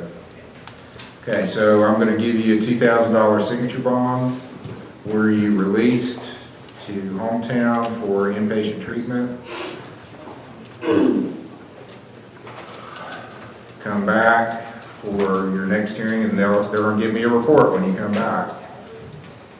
Or if you really mess up, they call me before. I get calls like on the weekend. Deborah's really messing up. She's not doing what she's gotten in a fight with somebody. She's arguing with staff. Then I have just called the sheriff and said, go pick up Deborah or whoever, Joe Blow, take them to the jail because they're not doing what they're supposed to. So I don't want to see that happen, but that's what can happen. Okay, so I'd say 2 to 3 weeks. Can you got any time in February? I have the 27th. 27's good. And there's a time waiver till then, 2/27 for preliminary hearing at 10 o'clock. Thank you. Thank you, Your Honor. You're welcome. Hometown recovery, released only to them.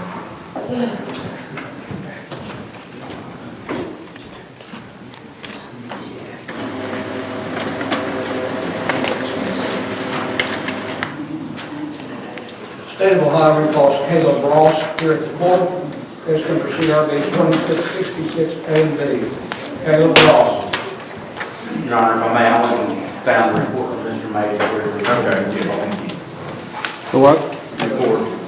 What about it? That's it, Mr. Major. Oh, okay. You have that report, Your Honor? I did. Okay. Well, yeah, it's pretty short. One sentence. Yeah, I figured, Okay. Look at it, I said, well, I don't think they did. Oh, yeah, there's one sentence here. Caleb Roth has left the program ASA. Okay. So, be a warrant issued for not appearing today and for leaving treatment. Okay.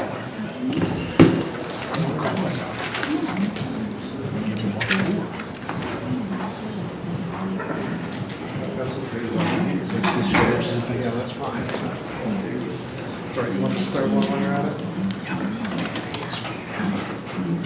So, I was going to give it. State of Ohio versus Rachel Helmer. Case number CRB 24320. Mr. Stiers' case. Rachel Helmer.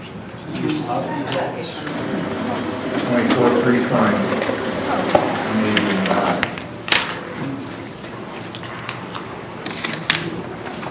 Okay, let's just wait till Mr. Stiers not out here. I'm right here. Oh, he is? Oh, okay, I didn't write. Rachel Helmer. Pre-trial review. Yes. Thank you.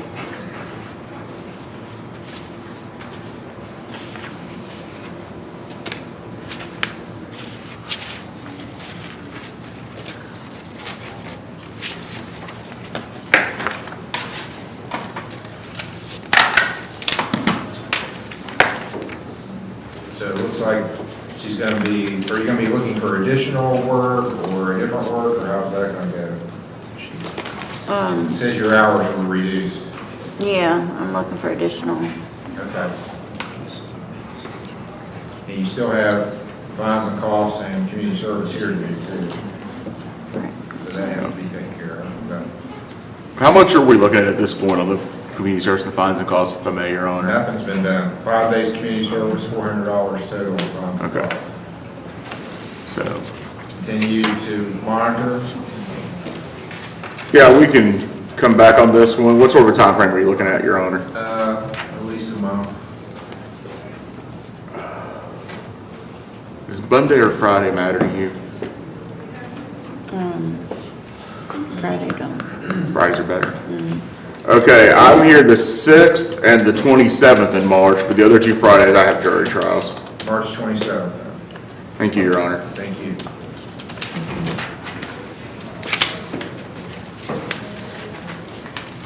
All right. Thanks. Thank you, Your Honor. You're welcome. State of Ohio versus Cody Mead. Case number TRC 253047 A, B, C, and D. TRD 251553. TRD 251873 A and B. TRC 23152. TRD 222101. Cody Mead. Cody Mead. Cody Mead.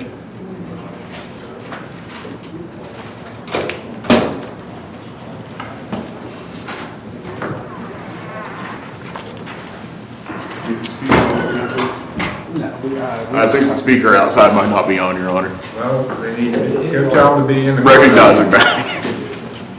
The speaker's in here, work. Let's switch back here.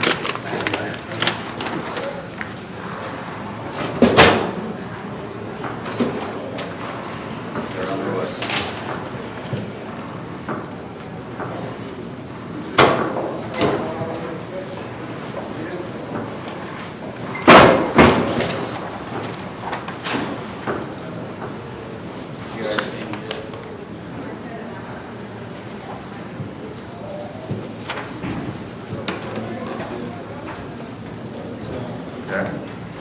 Let's get a report. What are we doing? We've got an OBI. This looks like one that should be, we need a declaration of we're fighting this to the end on legal issues, or there's gonna be a plea? I don't see that that's. We haven't really figured out how to handle this one. He's undertaking some treatment. This is charged as a third offense with a refusal. Apparently, I wasn't on the others, but the other offenses that make this a third offense are fairly recent and happened here, I believe, the 22 and the 23. I don't know if there's anything, you know, he is working for treatment. I think this might be one that we might, I mean, just to plead him to a third offense refusal is obviously going to result in pretty substantial jail time. I don't know if this is something where the state, if we were to plead him, would be willing to hold off on sentencing and let him sort of see if he can sort of show some progress with treatment that might result in some consideration on sentencing. Your Honor, if I may, I reached out to Recovery Ranch, and I plan on going there today. Is that an inpatient situation? Yes, sir. Yeah, it's inpatient. If I could request this, I would like to be court-ordered 6 months until we can figure out a solution. Where's the Recovery Ranch? I'm not familiar with that name. It's here in Chesapeake. It's just one I don't know yet. I don't know anything about it either, so.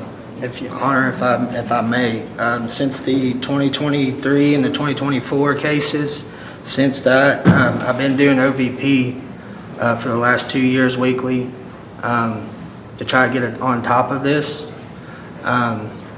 With the OVI and with the third offense coming up to this, the refusal, I was going to the car to get a lighter, and whenever I went to the car, an officer had pulled up to my driveway, and I got out of the vehicle, and he stated that there was a hit and run that I had no knowledge of.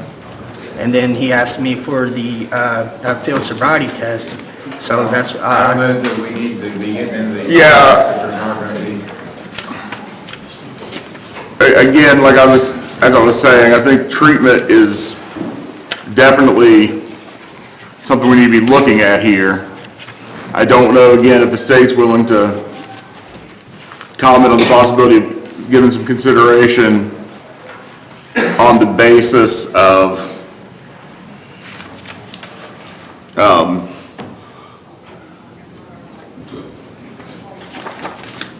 a plea or treatment, but maybe something I need to explore a little further. I'm going to maybe ask for one more pre-trial at this point and come back and speak to the state.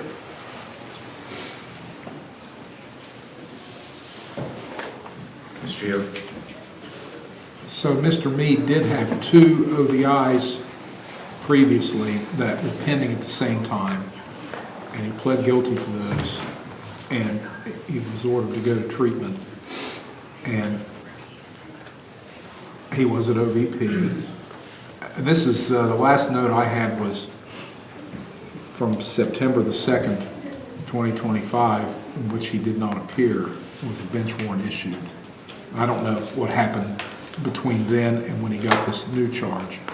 But it looks like he's come to all these. He had his first hearing on arraignment in December, and then a pretrial January 9th and today. So it looks like he's been to his pretrial. Yeah, December 19th was the arraignment on this. So whatever happened prior to that was before I came on the case, so I don't really know for sure. But I don't know what the disposition, the final disposition was on those previous 2 OVIs, whether he's been sentenced completely and the cases were over. It looks to me like he was sentenced. There is a judgment entry in the law. I think they're all set for Yeah. So he still is on probation from those. Yeah. And the idea of him going to treatment someplace sounds good to me. And, you know, if he has some basis to want to contest the case, obviously, then they can do that, make their challenges to the case. But in the meantime, we'd like to see in treatment. If, on the old cases, if for no other reason, because they're still before the court, and he's mentioned that he would go to treatment. So, and then we just see what happens on this current case. Okay, I'm not familiar with Recovery Ranch though, so I don't know anything about that. Do they have anybody here? Yes, I think so. Okay. Your Honor, if I may, Go- I got a year's sobriety. Speak to me. I got a year's sobriety. Well, talk to your lawyer. I got a year's sobriety, and they gave me a chance to go out and give a lead. It's a good foundation. Okay, well, you're not court ordered to go anywhere at this point, I don't get. Is he still court ordered to OVP though? I'm actually not clear on that. I was gonna say he's not court ordered to anything at this point, but I'm not sure if he's court ordered to OVP or not. Well, the judgment entry makes it look like at that point, he had finished treatment because there was no driver intervention program. This is back in February 2023. Because apparently we followed him for quite a while while he did treatment. But then now he's got this, and let's see the other case and make sure it's the same.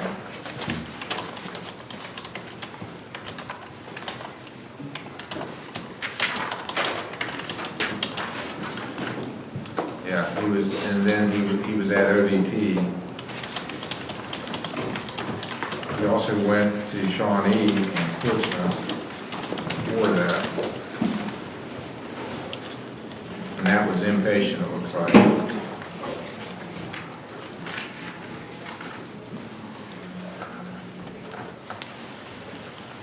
Well, for the moment, I'd like to talk to Mr. Hill a little bit more about this matter, see if we can't come to some sort of an arrangement before we do anything further. And I'd like to come back again.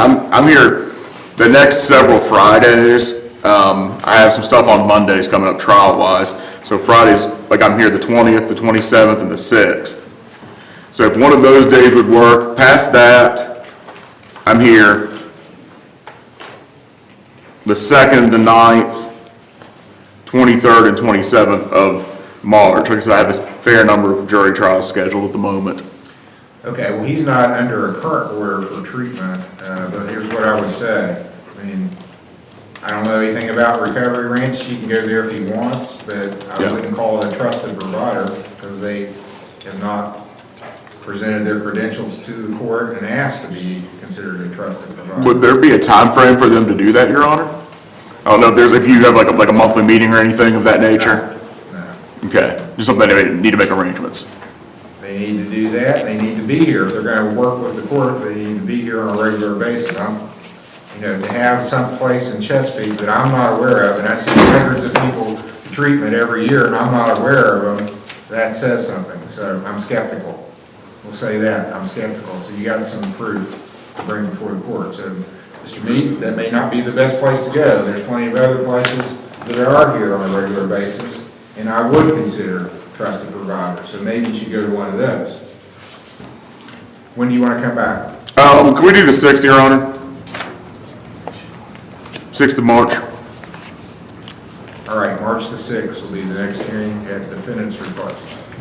And, well, he's not here, but I'll sign his little form later. Thank you. You're welcome.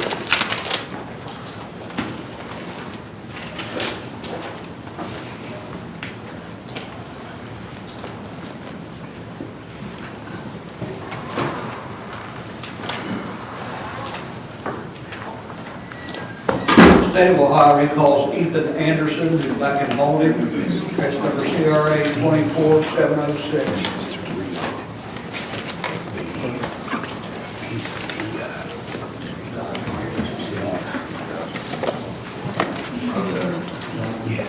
Do you have a copy? I have not seen it, Your Honor. Well, it's pretty bad.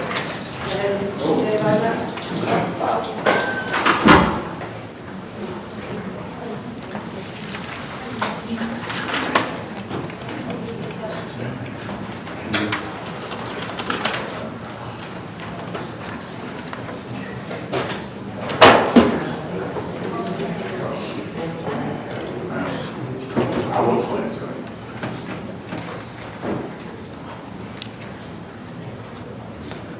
And Your Honor, if I may, please, I spoke to Mr. Kincaid from Ironton Municipal Court, who advised that he, well, actually, I didn't text message. I told him this myself. I understand. Just let your lawyer speak for you, sir. That he completed his probation he successfully completed probation in Ironton on the 26th of December of 2025, so just about a month or so, a month and a half ago. He had pulled the paid fines and done community service and all of that, but he called the other day, and I don't know exactly what day this was, but it was in the last 4 to 5 days. He called Mr. Kincaid and advised at that time that he had his baby, well, he did first have a baby, his partner had delivered the baby at King's Daughter Medical Center over in Kentucky, and the stress of that caused him to relapse. He was found by some employee of the hospital in a bathroom in the hospital, unconscious. They revived him and basically said, you're going to have to at least go to our crisis unit and detox. He did that. I guess sometime after that, they released him and he ended up getting arrested on the warrant here. He missed a hearing here on the 12th of January. And that would be where the warrant came from. This is from today, right? And so, yeah, so I think it's possible that what he has in his system now is remaining from that relapse. A month ago? No, not a month ago, like 3 or 4 days ago. Oh, I thought you said it was in January. No, January was the day he missed court. The day he relapsed was like 3 or 4 days ago. So he's got 3 or 4 days in, so we got a bunch. I mean, Yeah, he blew up the test. He blew it up. He does take certain medications that would trigger some of those anyway, and he may have gotten some medication on top of it. There are certain things there that are not listed. I mean, I'm not going to argue that everything there is. I don't think it's quite as bad as it looks, but I don't think it's as good either. Is what I would say. Well, how did he wind up getting back in custody? Where were you arrested? I was at my grandmother's house, and we was working on getting me into a treatment facility, but none of them could take me just off of them. So my grandma called, I didn't run from him. I got picked up at my grandma's house in the front yard. So she called complaining about you and the police came out? Well, she didn't call complaining about me, she just wanted me to go to rehab, and that's the only way that we knew how to get me taken care of. Well, in my experience, I don't think the sheriff comes out just because somebody calls and says, my grandson wants to go to treatment. He doesn't have a warrant. Probably called and said, yeah, he's here bugging me, he's threatening me, whatever, and then they come out and arrest you. He probably needs to go to detox with what I'm seeing. Mr. Turbin, you want to talk to Mr. Anderson? Yeah, sure. And make sure Mr. Turbin sees this. So in any event, he's either going to be in jail or detox. I'm going to set a new bond of $10,000 cash assured. Is Grandma here today? No? Okay. If she's watching on YouTube, Grandma, do not post his bond. He needs some consequences. This is going to be a turning point, but not if you bond him out of jail and let him keep doing what he's been doing. You don't enable. Okay, let's set it for another hearing. Pretty quick. I'm here next Friday, Your Honor. We'll set it for next Friday, which is the 20th. I would ask that if Mr. Turbin is able to take him to detox, that the bond be reconsidered. Oh, yeah, I'll give him an OR bond then. Right. Yeah, put that on the record. But maybe, I don't know. I'll have to think about whether it's with the monitor or not. You may have to get a monitor. This is for your own good. I mean, I'm grateful. Okay. I just had to keep 3 days though. I'm grateful. Yeah, and the best thing you can do for that kid that just entered this world is to get clean and be a father. It's all handed. You got a chance to do it. But man, you got to do it. You got to want to do it, and you got to make that the #1 priority. You're correct. Okay, so let's do that. Let's make it #1 priority. You getting clean. Thank you, Your Honor. You're welcome. Yeah. State of Ohio versus Marcus Frazier here at the court. Case number TRC 26108, A, B, and C. Okay, Mr. Frazier, do you have a lawyer? No. You told me you were gonna hire one, I believe, is that all right? You wouldn't give me one, and I make money, but I don't have it right now. Okay, so you want me to reconsider that? Yes, please. What are you doing, work-wise? I'm in the union. I'm laid off right now, but I got class tomorrow, and then I'm just waiting for a call back. I just got laid off 2 What weeks ago. union are you in? Local 80. Doing what? Insulator, heat and frost insulator. When's the last time you worked? 2 weeks ago, second to last Thursday of January, so it's been 3 weeks, I guess. Okay, and how much are you making an hour? $30 an hour. Well, if you're working much, I can't really justify it. Let's see. Do you file income tax returns? Yes, this should be, I'm waiting on my last W-2, and then I can file What one. are you gonna report as your gross income for 25? What's it gonna be? I have no. Well, if does you the don't VA know, the Supreme Court tells me I gotta decide, I gotta determine what your gross annual income is, so you gotta help me. I'm not gonna determine if you don't know what it is. I don't know if, does VA disability count for it? Yeah, it's all income. So you're getting that, how much are you getting in VA disability? I'm 100% connected. Well, how much? $3,000. Plus you're working on top of that? Yes, sir. Do you have kids? Yes, sir. 3. 3 baby mothers. And you're making $30 an hour? Yes, sir. How many hours do you work on average? 40. Just usually 4 10s. Well, you're making...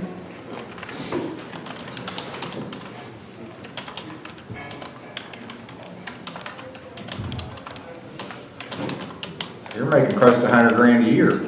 Just started, yes, sir. Between your disability and what you're making at the union. I can't give you a lawyer for that. You gotta... I just plead guilty then. I can't waste the money right now. Trying to get out of child support debt. All right, well, that's up to you. If you enter a guilty plea, you're admitting the charges are true. Do you understand that? I'm waiting on the drug test, yes. Okay. Do we have... There was a urine screen. Yes. Do we have those back? No. And there was a urine screen, they are testing both for alcohol and for drugs. The test for alcohol should come back a lot sooner than the test for drugs, but it's not back yet. Well, it would make sense, I'm also prescribed a lot of Let's medications. do this. Let's wait till we get the results back Yes, sir. and then decide if you want to enter a guilty plea or not. Yes, sir. Or you're always welcome to get a lawyer, but when you're making $100,000 a year, I can't give you a lawyer. Yes, sir. You gotta hire one.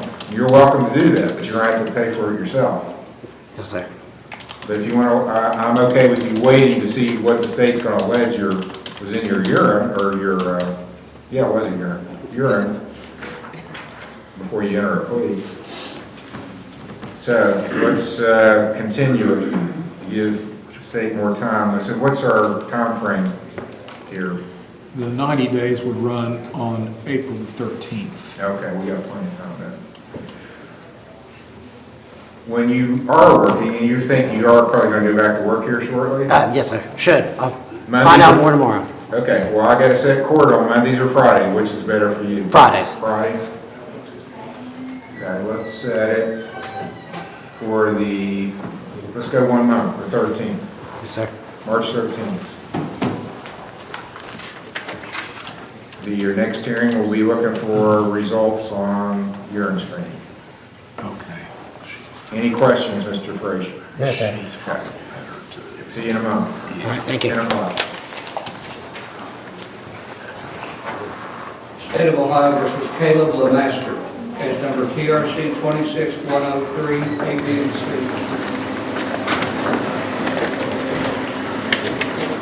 I've got this down as you would hire a lawyer. Have you done so? That's correct. Sorry you don't have them. I've worked the last couple of weeks. I'm in the middle of trying to, I'm a travel CNA agency. The current place that I'm working is at Huntington Psych Hospital. They're no longer doing the travel with like the agency, so I'm switching over to their state employee. So with that, I won't be getting paid for, I mean, they take out like it's a month. Okay, so do you still want to hire your own lawyer? I would like to see Consider you for a court-appointed lawyer. if you could possibly consider it.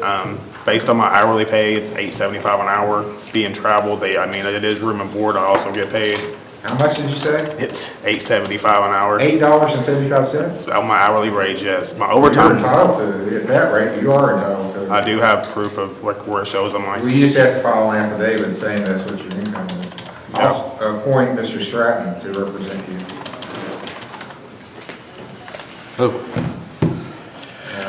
Okay, so this is, the main charge is an ODI. Doesn't look like there's any tests here that I see.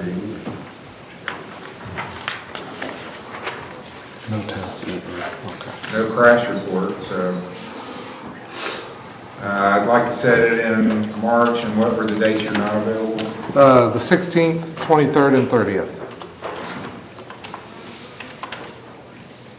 Let's do the 13th then. 13th? One month, March 13th will be the next hearing, 10 o'clock. All right, thank you, Your Honor. You're welcome. I'll step outside. Okay. Thank you. You're welcome.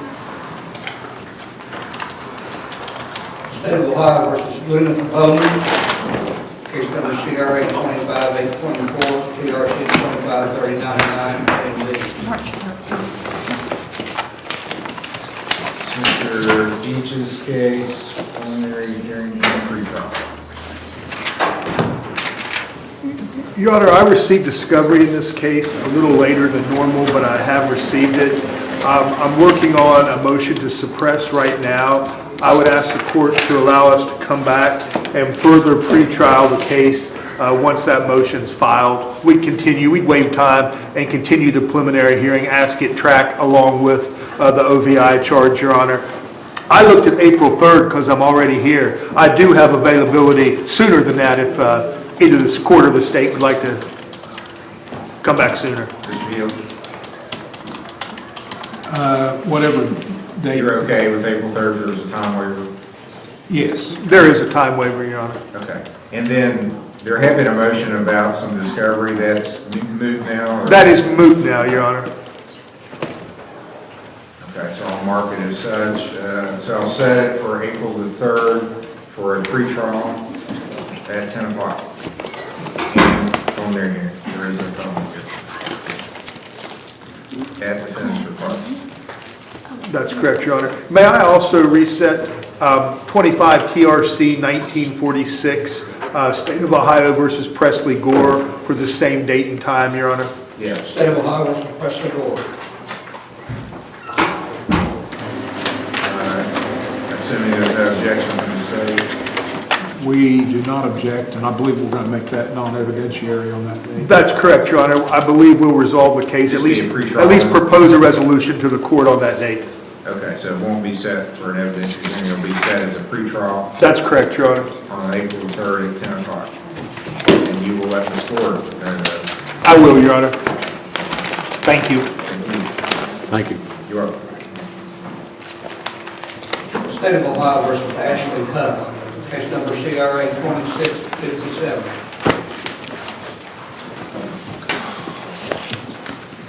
Ms. Huff is here, the lawyer, Mr. Smith, and she's at Bethesda. Got a report.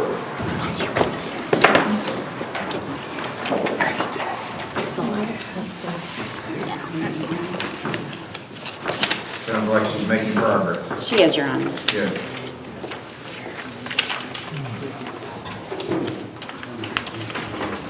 Continue your mind. That would be my preference, Judge. March 27th. I believe that's, I'm here the 20th, let me double check the 27th. Yeah, it's her daughter.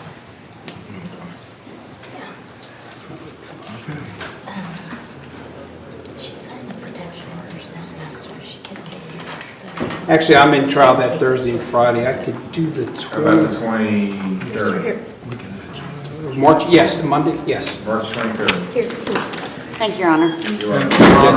Your Honor, the alleged victim is Ms. Huff's daughter, I'm sorry. And she has indicated she doesn't want the protection order, although she couldn't be here today because of work. That's her, Michelle Scott? Yes. Okay. Protection order is dropped. No objection. Thank you.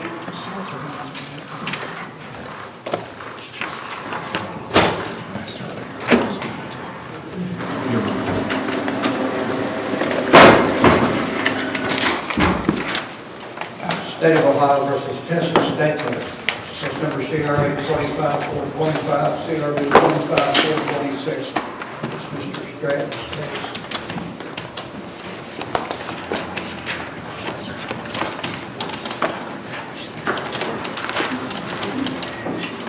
How are you?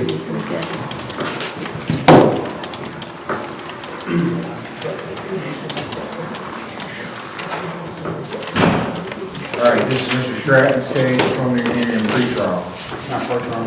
Yes.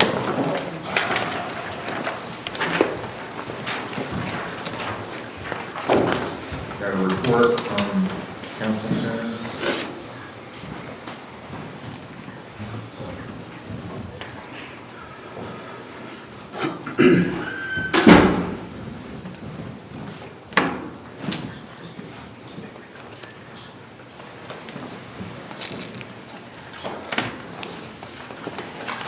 Good report.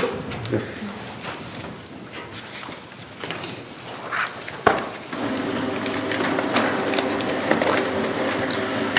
Where he pled guilty to the misdemeanor. We've been going, what, 7, 8 months or something like that? Yes, Your Honor. And maybe one more before we wrap things up. Yep. Go a couple months. April? Yes, any date except the 13th.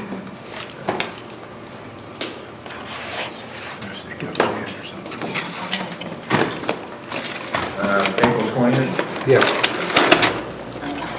April 20th for the next one. Yeah, 10 o'clock. 10 o'clock. It's all right, though. Thank you, Your Honor. You're welcome. State of Ohio versus Marty Collins. Case number CRA 25757. Your Honor, This, on this case, I noticed that all the awards and discharges written were in the file and the entries. He said it was to be here the 20th, so he probably informed me to be here the 20th. Okay.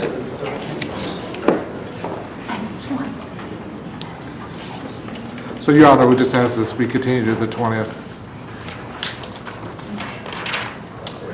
It was changed on the 12th of July. February 6th was set to the 20th, and then February the 12th it was changed to February 13th. Okay. Your bond says the 13th. So we can continue to the 20th, and if they show up, we should warrant them. What's the explanation? I'm sorry. Well, there was the warrant to discharge that went down to the sheriff's office, said his next hearing was February 20th. The OR bond he signed says it's February 13th, so there's some confusion about it. So I don't think I mean, even if I give a warrant, it's going to take 7 days to issue, so. Yeah. Okay. Any objection to that?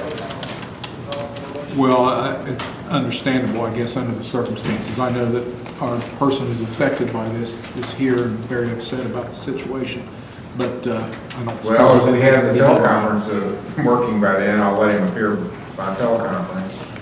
We thought we had it fixed today, and now it's out again, so. And you are, then give me a name in the...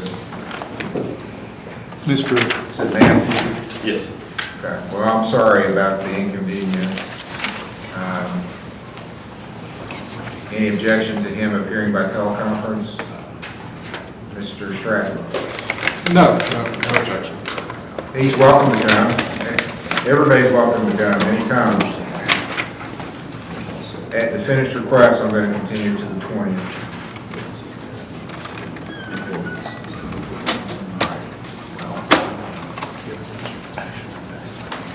This case comes back today, so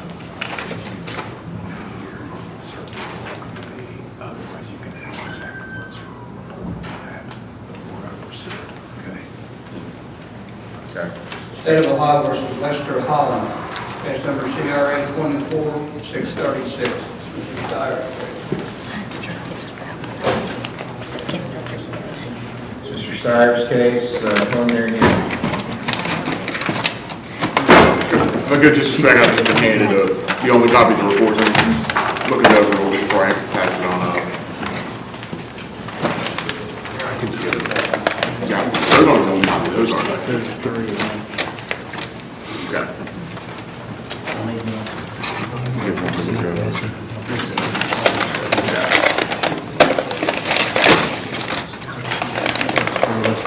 And here's a copy of the test results.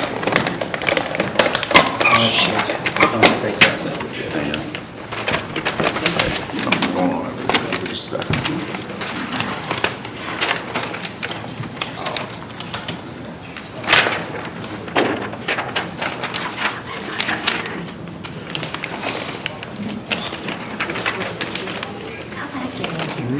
She added some paper, and I think that there was other stuff in the paper.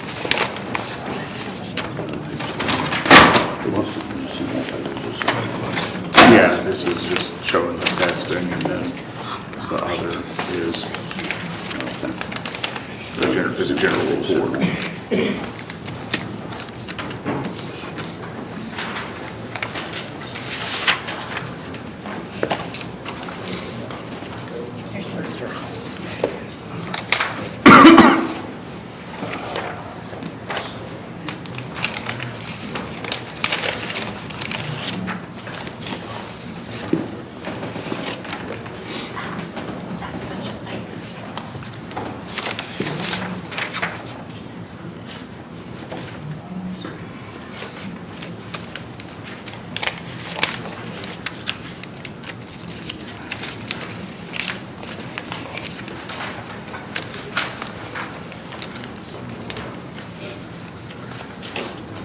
So the screens looked like they were where we wanted them to be. I didn't get a chance to fully read the report. It looks like you took a moment with it, Your Honor. But by skimming, it looked like it was not too bad. Yeah. So I just gotta leave it to the court where you'd like to go on this one at this point. What's the state's position?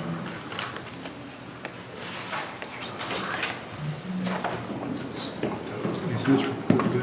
Yeah, it was a good report. So we've been over a year now with Mr. Holland, looks like. Well, provided that there's nothing negative in that report. I mean, I know that he went from outpatient and then, let's see, he's been to residential and then to outpatient, and it has been going on since October of '24. One thing I'm confused about, it says location of service, House of Grace Treatment Center, Camden Road, Huntington. So that's Westmoreland, right? Yes, I guess it is. But then at the top, it says it's from Ultimate Treatment Center. So that's the methadone clinic, isn't it? And they may have other services that they offer, I don't know. Yeah, there's just too much reading there, that's all it's nonsense. But you're not taking methadone? No, not taking treatment or none of that. So Ultimate Treatment Center owns this place, though, that's in Westmoreland? They basically do my screening there, I see the one-on-one counsel there, and my doctor, you know, that had on medication for high blood pressure and stuff like that. Because this is the most impressive report I've ever got from Ultimate Treatment Center. I think it might be related to the fact that he's not on the methadone programming. No. Yeah. No, I ain't been on no drug treatment. Yeah, I don't want you to. I want you to stay away from that stuff. Stay away from them, definitely. So if the state's satisfied at this point, we would not object to Nolly. We're okay with that. Yeah. Congratulations. I mean, I made a mistake getting it for somebody else, and I got caught with it. I mean, I got to pay the price, you know? Yep. That's not a disease or nothing like that. Thank you, Your Honor. Your case is dismissed and you're graduating, so we don't have a big, you know, I know a lot of courts have, you know, put on hats and throw confetti in the air and all that. We don't do that, because we have so many more than they do. We can't do that, so congratulations, you're finished. Go Thank forward. you, Your Honor. Stay clean. Congratulations. State of Ohio versus McCallan Wells, case number CRB 24-657, A&D, for sentencing.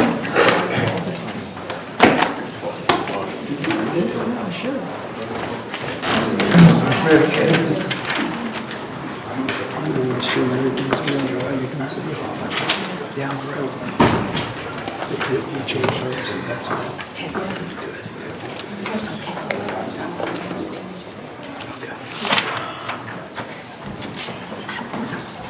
That's a good report.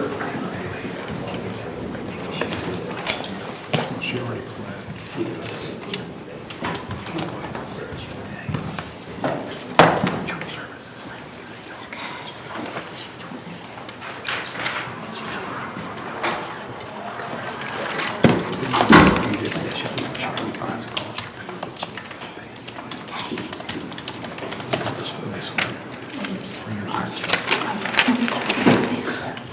Was stuck in the printer. I don't know how good this thing got in there. But it's written down. I still don't know. Children's Services still involved, or, okay? They are, Judge, and as I understand, speaking to Mr. Hill this morning, that she's already entered a guilty plea. We would sentence her today, and the case would just remain in irons from Children's Services. I've gotten a report from Children's Services. Michaelan is doing well. Kids are back in the home. Mrs. Wells continues to work and provide for the needs of her children. Her drug screens have been free of all illegal substances and non-prescription substances. So it sounds like she's done very well there.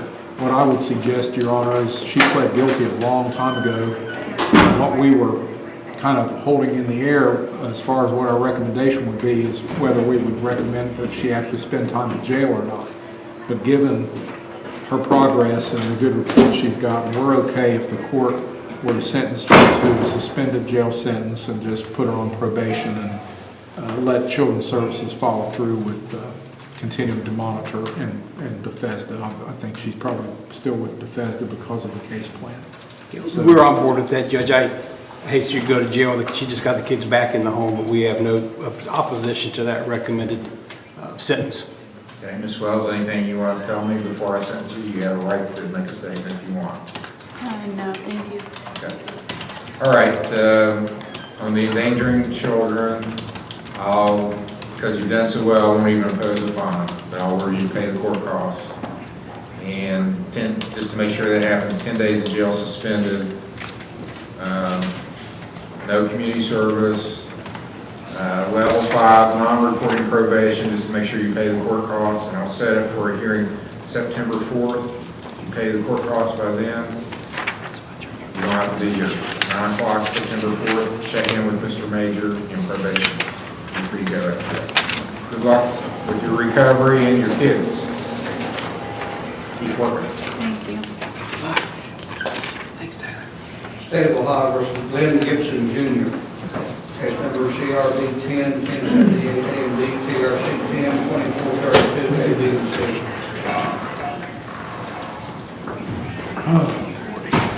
This is on sentencing, just to make sure Mr. Gibson is on track. We have the payments. Your Honor, Community service. This is the one we done Monday. We reset for the day. He had Fort Putnam County, Mr. Sowers was on the bond. Okay, He has done some community service since his last hearing. all right. You printed this? Okay, your next hearing then, I'll make the month out, March 13th.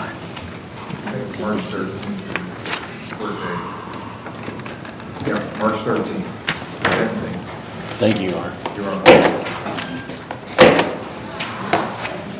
State of Ohio versus Jennifer Hartman, CRB 2358, very separate trial.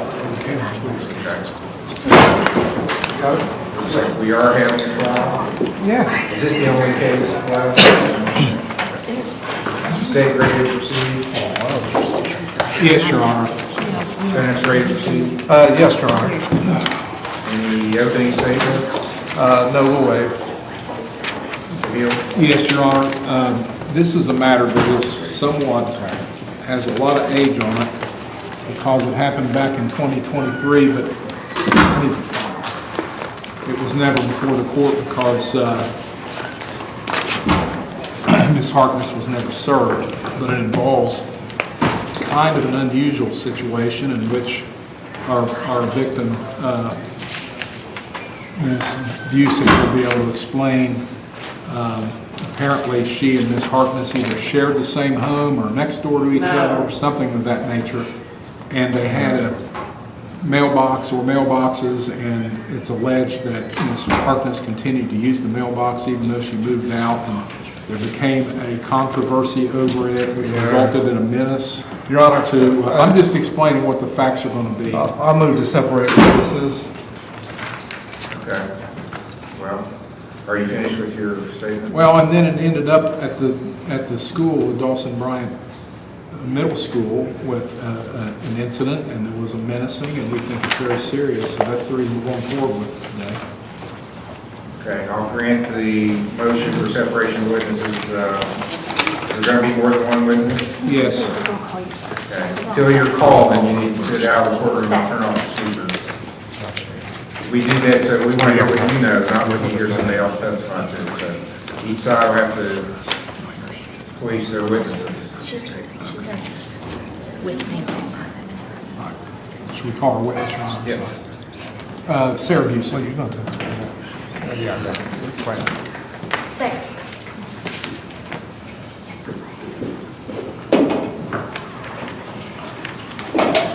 Ma'am, if you'll come up to the witness stand, I'll swear you in. Leave the can of whatever that is. That's not supposed to even be in the courtroom. Sorry.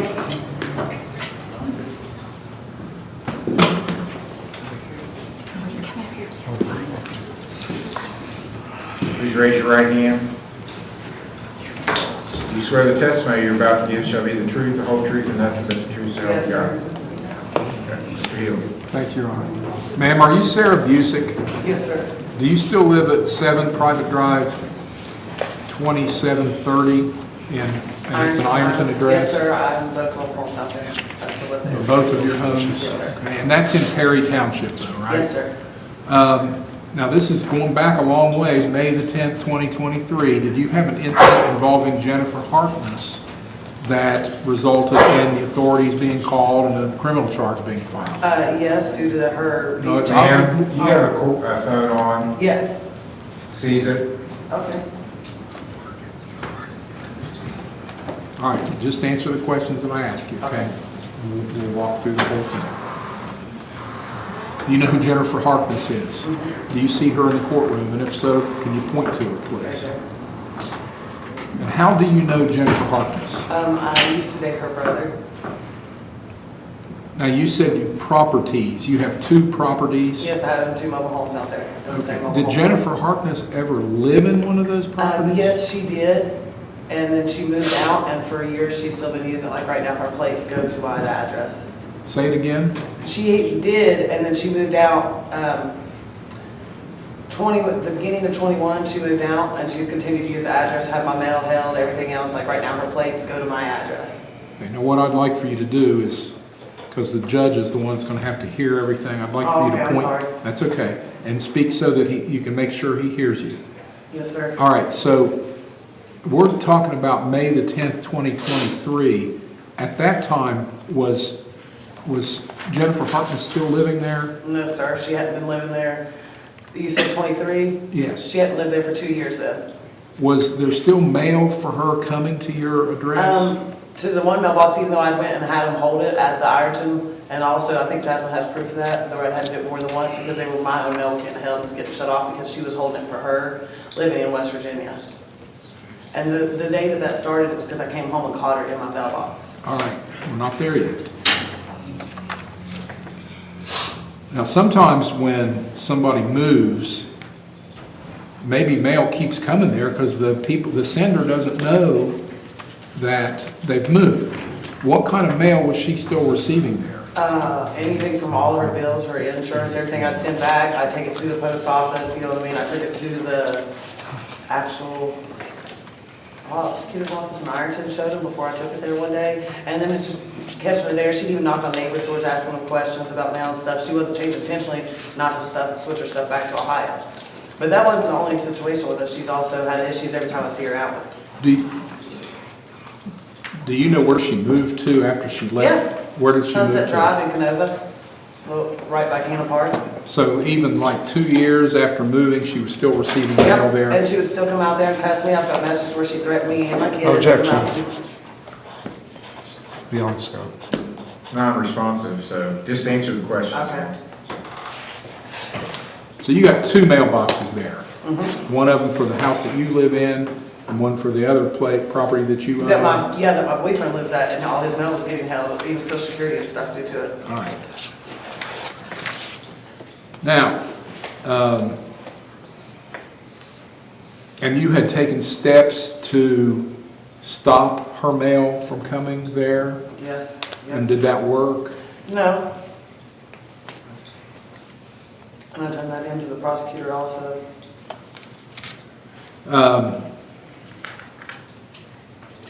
Okay, so I want you to talk about, I'm gonna ask you questions about what happened on May the 10th, 2023. Did Jennifer Harkness come to your property that day? Yeah, I got off of work and I came home to get my daughter off the bus, and when I pulled in, she was already at my home in the mailbox. Did she have the right, did you give her permission to be in the No, I mailbox? told her it was a felony offense and took a picture of her, and then she pulled in and blocked me in, and 3 people and her were getting out of her vehicle and were gonna try to drop me. So I went to the school and they chased me there. All right, no, let's go one step at a time so everybody understands how this, even though you know what happened. So when she was at your mailbox, did you take a picture of her? Mhm. Do you have this already, Sean? Yeah, you provided them.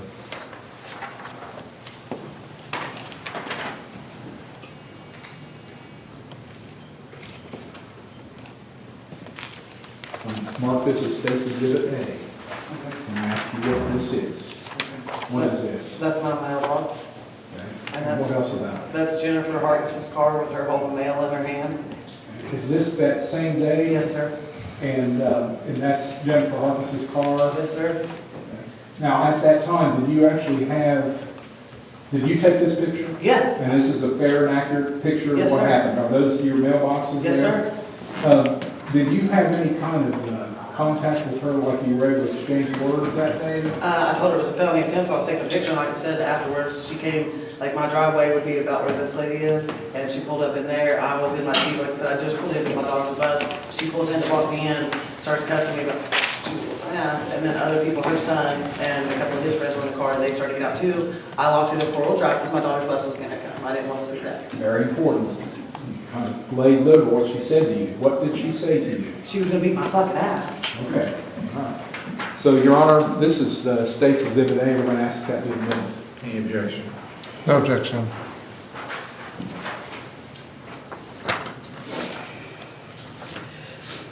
So you were going to pick your... My daughter's bus came at, I get off at 2, and her bus gets there at 2:30, so I get there 2 minutes before, and I didn't want to stay there and wait for a fight in front of my child's school bus, you know what I mean? So I thought leaving and going to the school would stop it. I didn't realize that he was going to come there and proceed to... Did you go to the school? I went straight to the school. I stopped and told Dean, he's the security, that I didn't know what to do. Okay. One thing at a time. Okay. What school? Dawson Bryant, How far do you live from there? not 5 minutes. So you left your house and went to the school? And did you have any more contact with... Yeah, she chased me and screaming and honking, and she pulled into the parking lot, cussing me out, rolled her window down, since she was going to beat my ass there. Ashley, the school assistant, and one of the vice principals heard her and made statements. And she continued to fly through their thing, causing, obviously, could have hurt a kid, because she wasn't looking at anybody but me. Okay. I'm also going to show you what I'm marking the State's Exhibit A.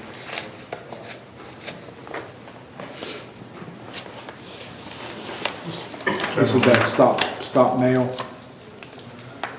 I don't call that one, Because I did each other. but I just take a look at it. You got something? Thank you. So I'm going to ask you, I've marked that as state exhibit B. Tell me what that is. It's one of the, I think, the third times I asked him to stop sending her mail to them to hold it, because I didn't want any of it, I didn't want to send it to my home, I didn't want any, issues, and for it to only be us, and then I took this to the prosecutor that same day because it was continuing. Okay, and that's a copy that you made of the original that you... Yes, because I turned it, like I said, that's what, I can't think of his name, one second. His name, prosecutor, I thought that was, I think I'm not. I'm going to ask this. Any objections? No, Your Honor. All right, so when you got to the school, you mentioned some names of people. What were the people that you met there at the school and worked at the school?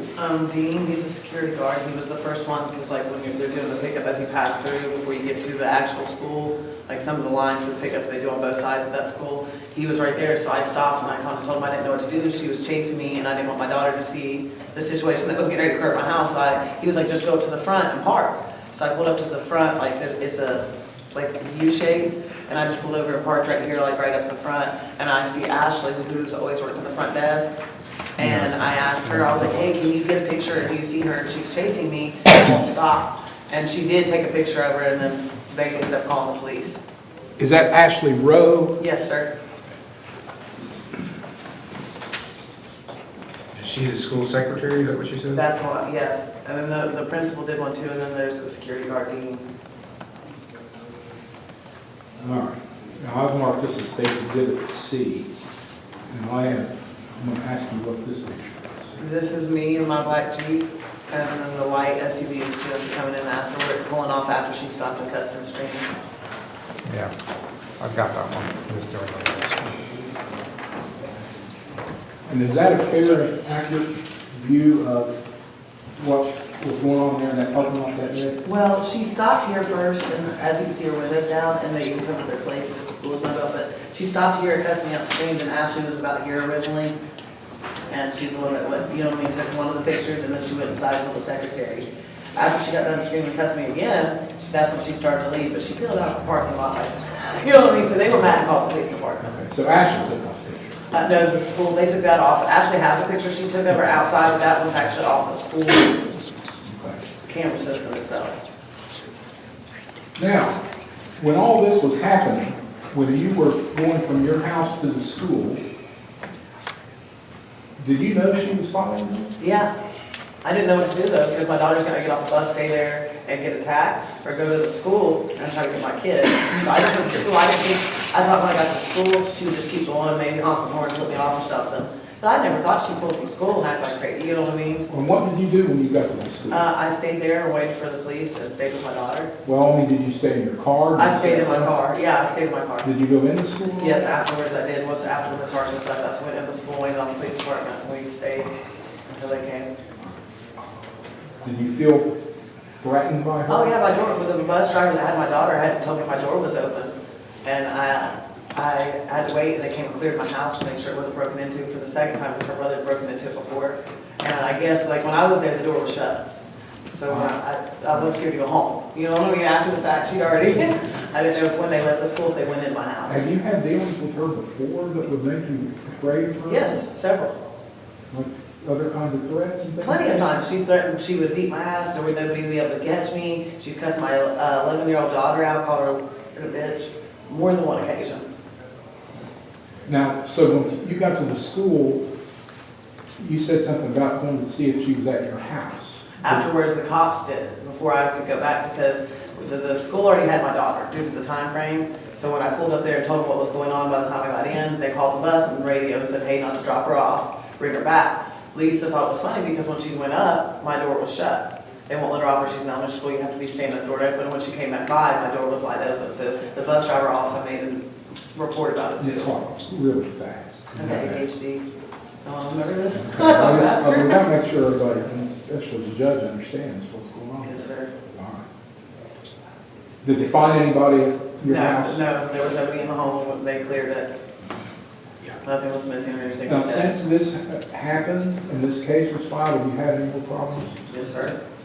She's continued to contact me from her friends, from her, the girl that even bonded her out, Olivia. She contacts me from her Facebook messengers, different people's, tries to get me to go meet them so she can try to jump me. Her boyfriend. Objection, Your Honor. It's just gonna go on. I mean, there's evidence of it, though. We're here for this issue alone, whether there was a menacing done on 2023. And wait while he's making his objection. Yeah. Well, I'm going to reserve on it. I mean, if there's been threats since then, I think I should consider that, but there's going to have to be some solid proof on that, so.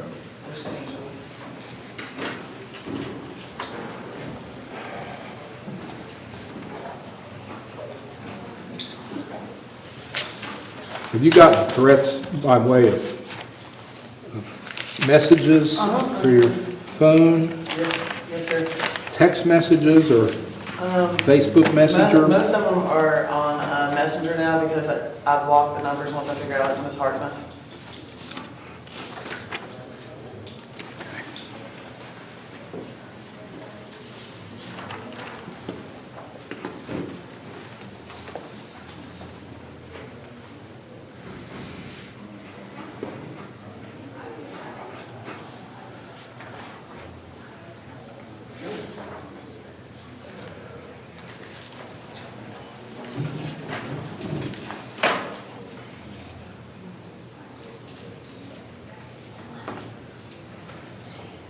I've got a stack of ones that you've brought here, that you've given us. And each and every one of these contains some sort of threat. Yeah, most of them do. That's why she said that it's always something. Well, I guess I'm just going to need to ask you this question, because it's going to get asked anyway. What would she have against you to be threatening you? Her brother is on the run for my daughter. He tried to do some really bad things to my child, and I filed charges on him. And then he came back and broke into my home, and then he came back and wrecked my car. I rammed in my car with a truck I bought him, and I pressed charges for it all on him because he deserves to pay for what he did. And after that, it's been nothing but torture.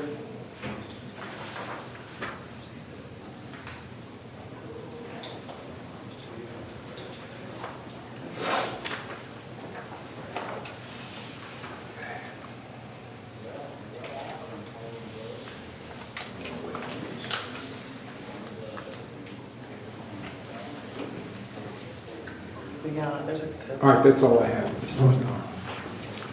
Mr. Stratton, across the room. Yes, Your Honor. So the mailboxes, are they on the street? No, they were in the grass of the mobile home park. So it's a mobile home park? Yes. Okay, all right. And I own How many houses are in that mobile home park? that are livable, or how many altogether? How many houses are in that mobile home park? Houses or mobile homes? Mobile homes. I'd say 10, 10? Does every mobile home have a mailbox? if they're lived in, Okay. And where are those located? all in my front yard. All in your front yard? Okay, all right. And she lived there? She lived there for, I want to say 6 months, maybe a little bit longer, because when Okay. I was, She lived there, correct? Yeah. Yes, okay.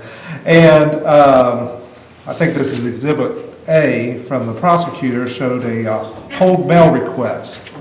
Is that address on there, 33 Private Drive 2730? Is that mobile home park? Yes. Okay. So she was receiving mail there? yeah, that was way after She moved was out. receiving mail there? Yeah, she lived in there in Okay. 21. All right, okay. Was she receiving mail there May of '23? Yeah, and she's been Okay. gone for years, and she Okay. wasn't supposed to be, I'd asked her not to. All right. So she was receiving mail there, and you knew she was receiving mail there, correct? Oh, every time that I'd get that, and ask Yes her not to. or no? Yes, Okay. not willingly though. She knew she was receiving mail there, right? She said she wasn't in the messages back to me. Okay. But she was receiving mail there? Not really, because the post office would. Yes or no? Yes, sir, they would Okay, all right, deliver it, thanks. but they would return it because she didn't live there. All right. So, you arrived at your house, correct? Yes, sir. She was at the mailbox. You don't know if she was at your mailbox or just at the mailbox. When I pulled in and turned around, sir, she was getting mail out of my mailbox. In the picture, you could see the mail in her thing. It was my mailbox. Okay, There's only 3 people that live there, me, my landlord, and my boyfriend at the time. but all the mailboxes are located at the same And there's location? only 3, she didn't live there, sir. Okay, but they're all located at the same place? Yes, sir. Okay, all right. What did you say to her when you got there? I asked her to get out of my mailbox and said it's a felony offense, and then I pulled in and took a picture of her. So you said, "Get out of my mailbox, it's a federal offense"? Yes, sir. Okay, did you say anything else? Nope. Okay. What was said after that? She pulled up to my driveway, blocked me in crossways, and told me she was gonna beat my fucking ass and proceeded to get out of this car with her son Caden and some of his other friends. I locked it in 4-wheel drive and drove up over the grass and went to the school, and she chased So me. were you outside your car whenever you had this discussion with her? No, heck no. You were not outside your car? No. You had your window down? Yes, sir. Okay, all right. So you said she blocked your driveway? Yeah, our driveway, you pull in, it's a gravel like this, she blocked it like this. And so I Okay. drove up over the grassy hill, because she didn't know my Jeep was 4-wheel drive, and I went around her. Okay. So you didn't get out of the car. Did she get out of her car? Yeah, she opened her door to get out and come towards me, that's when I drove up over the hillside and went around. Okay. All right, at what point did she say she was gonna, As she was opening her door to get out the car, it wasn't just say it, she screamed it, like the whole neighborhood heard it next door. scream She was what? gonna beat my ass. Okay. Said it once? Twice? I think she only said it once and said something else. Like I said, at that point, I just locked it 4-wheel drive and took off. I'm not gonna sit there, my kid's gonna come. Okay. On your way to the school, did you have your cell phone on you? Yeah, I had my cell phone on me, but it doesn't have cell phone service, so I couldn't call 911, I tried. Okay. Why didn't you have cell phone service? Because I don't live in, there's no service out there. No service out there, okay. Like I There's no called. service at the school. You live 5 minutes from the school and there's no cell phone Not on my service at the cell phone, school? no, there is not, sir. You can ask anybody that goes anywhere near that district. On 243 by Judy Giovanni's, there is no cell phone service. Okay, But it did show the call where the school had to call. It showed that I called originally.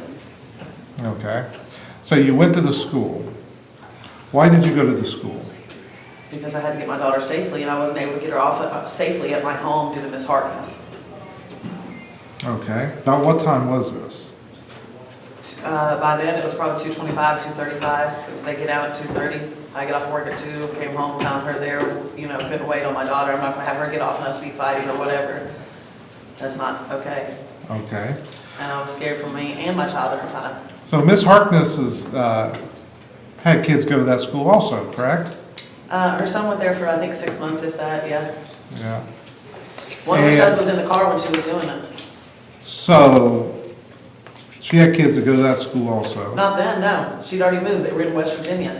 Moved relatively soon No, after that. years. They hadn't been going to school there. When her brother got charged, she moved out by March. Okay, okay. So when did she transfer her kids? Do you know that? No, I think her son kept going out to the alternative school for a while, and I think her other son, she moved immediately because he wasn't in school with my kids anymore. All right. So when you got to school, I see in this picture you're parked, looks like near the crosswalk. No, the circle, how it's like this, right there's the door, there would be my vehicle. I pulled up Okay. to the side, like not right in front of the doors, but to the side where Ashley, somebody I knew was, because I didn't know what to do exactly. Did you get out of the car? No, not at first, not until after Miss Harkness left. Okay. So what happened whenever you pulled up there and parked? I seen Miss Rowe, and I rolled down my window, because I had seen her still following me, and I said, hurry, I don't know what to do, she's been chasing me from my house, she's acting crazy. And she took out her phone and took a picture of her, and then she went inside and called the police.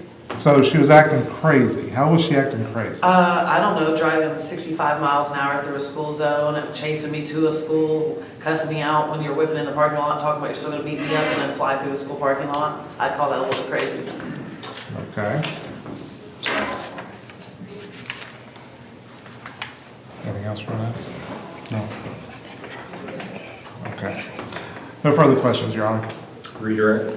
Yes, Your Honor. There was talk about the fact that there's 3 mailboxes there.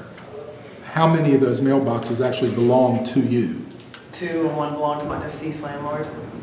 So the one that she was getting mail out of belongs to you, Yes, sir. right? Yes, sir. That's all I have of this witness, Your Honor. Anything further? No, Your Honor. You may step down now. Thank Thank you, sir. We're going to call Ashley Rowe, and she's right in here, Your Honor. Can she No, she can stay. It's whatever you want me to do. Thank you, sorry.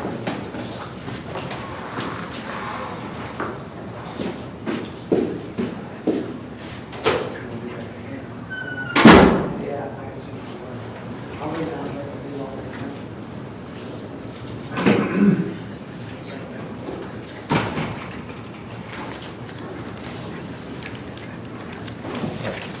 You're going to explain every bit of it. Sir, if you'll raise your right hand, I'll swear you in. Do you swear the testimony you're about to give shall be the truth, the whole truth, and nothing but the truth, so help you God? You may be seated. Ashley, state your name for the record. It's Ashley Joe Drummond. It changed from Rowe recently.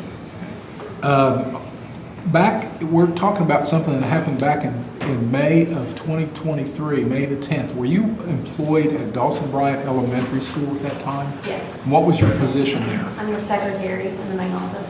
So, as the secretary, I'd like for you to think back to a day in May the 10th. Do you know a lady named Sarah Busick? Yes. And did she have children attending Dawson Bryant School at that time? Yes, she had 2 and a stepchild as well.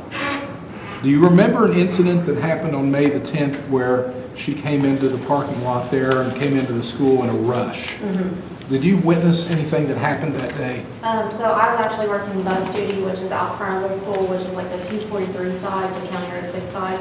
And I seen 2 cars flying past Judy's Giovanni's, which is on the corner, and they pulled in the parking lot. I heard a screaming from the vehicles and cussing. Well, we have kids out front, we're doing pickup duty. So I came from the front of the building to the side where they had parked. And I came up and was like, whoa, whoa, whoa. And the parent that I do know took off running into the buzzer and was like, take pictures, and she was obviously frightened. Was that Sarah Busick? Yes, Did you take pictures? I did. I'm going to show you what I marked as State's Exhibit C and ask you if you recognize that. Yes. Is that the picture that you took? Yes. And do you know what this depicts here? This car was Sarah, and she was getting out, and this car was the one that was screaming out the window and was chasing. Now, by the time I got over to the flower pots, this car was backing up to. Could you say this car? I'm sorry. Could they elaborate a little bit on that? The black car, by the Okay. time I got to the flower pots, was backing up, and it looked like to leave. By that time, I was on the phone with the deputy that works at our school. I was calling him. Well, let me ask you a question here, because Sarah Busick identified her car as the black car and the white car as being the car belonging to the I other. think it was this car that was the one screaming. Which is? I'm sorry, the black car was the one screaming, I thought. I screamed for you. I know. You're out of And order.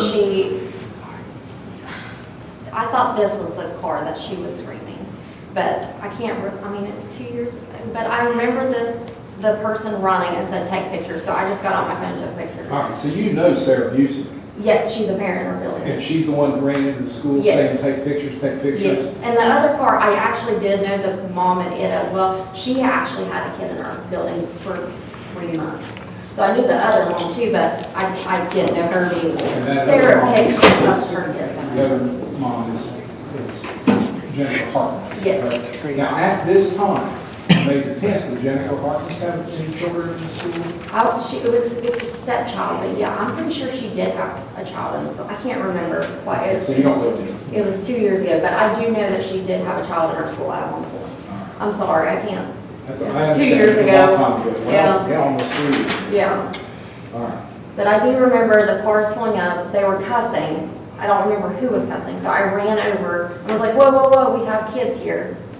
And that's when I seen Sarah running to the door saying, take pictures. And that's when I was taking pictures, and then I swear I thought the black car was one backing up, but it. Well, whichever car it was that was not Sarah's car, the one that was Jennifer's car, did they leave? Yes, well, so right here on the side of the building, it's hard to see, we have another pickup on the side of the gym, which is the family pickup. So we have cars here. By the time I got to where Sarah is and I'm on the phone with the deputy, he's coming up. I'm pretty sure, I swear that was my car, wasn't pulling off, but one of the cars was pulling off. But that's when the deputy, I called him and I went inside because honestly, I didn't know what was happening. I took a picture, tried to film a little bit, I think, and I went inside. I'm going to ask you this, Stacy, put this in. No objection. Let me check. I thought there was another one that was C that wasn't admitted. Well, that's the one, I just Oh, okay. put it up there. This is the same. Okay, so exhibit C is going to be, is it admitted? Yeah, no objection. Yeah. C is admitted. Did you have any occasion then to say anything or have any discussion at all with Jennifer Harkness about this? No, I don't believe she exited the vehicle at all.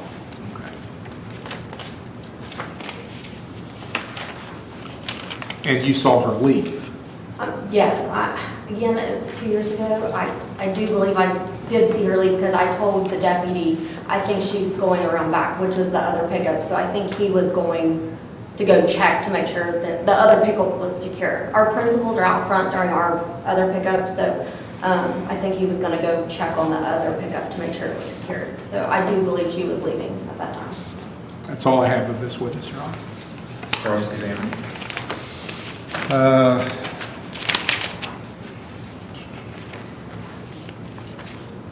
Just to clarify, so you cannot identify who was cussing and screaming?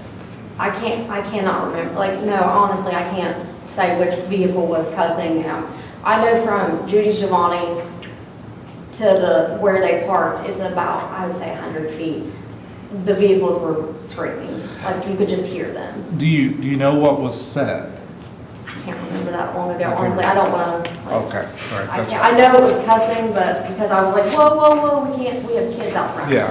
But other than that, I don't remember what was said. All right, no further questions, Your Honor. Mr. Hill. Nothing else, Your Honor. Is she excused then? She is. And we will rest, Your Honor. Okay, you're excused, man. You're free to go. Thank you. Mr. Stratton. Yes, Your Honor, we'll call Jennifer Harkness to the stand. All right, man, come up. Go And this I'll- way.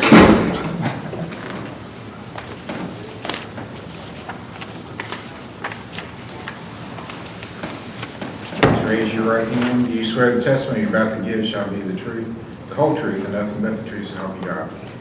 You may be seated. Jennifer, state your full name.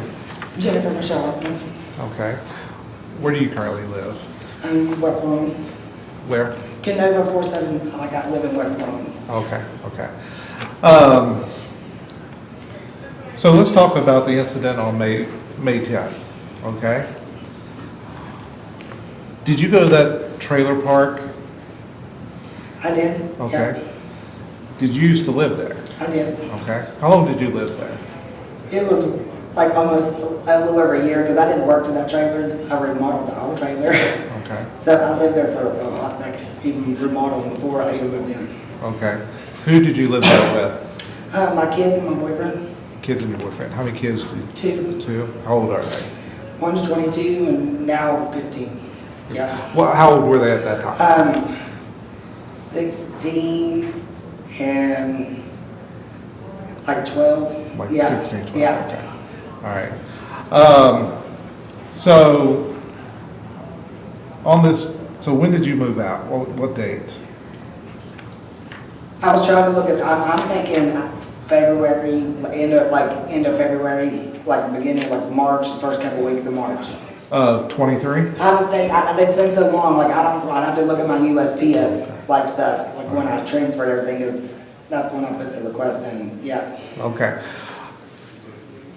But around May of 23, you were still receiving mail at that? Like it was a state check and then like school stuff and then I had social security stuff that was still coming there. I don't know why. I put a transfer in and it was still telling me it was being delivered there. Okay. So, yeah.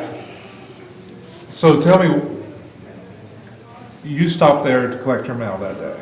Absolutely. Okay, tell me what happened.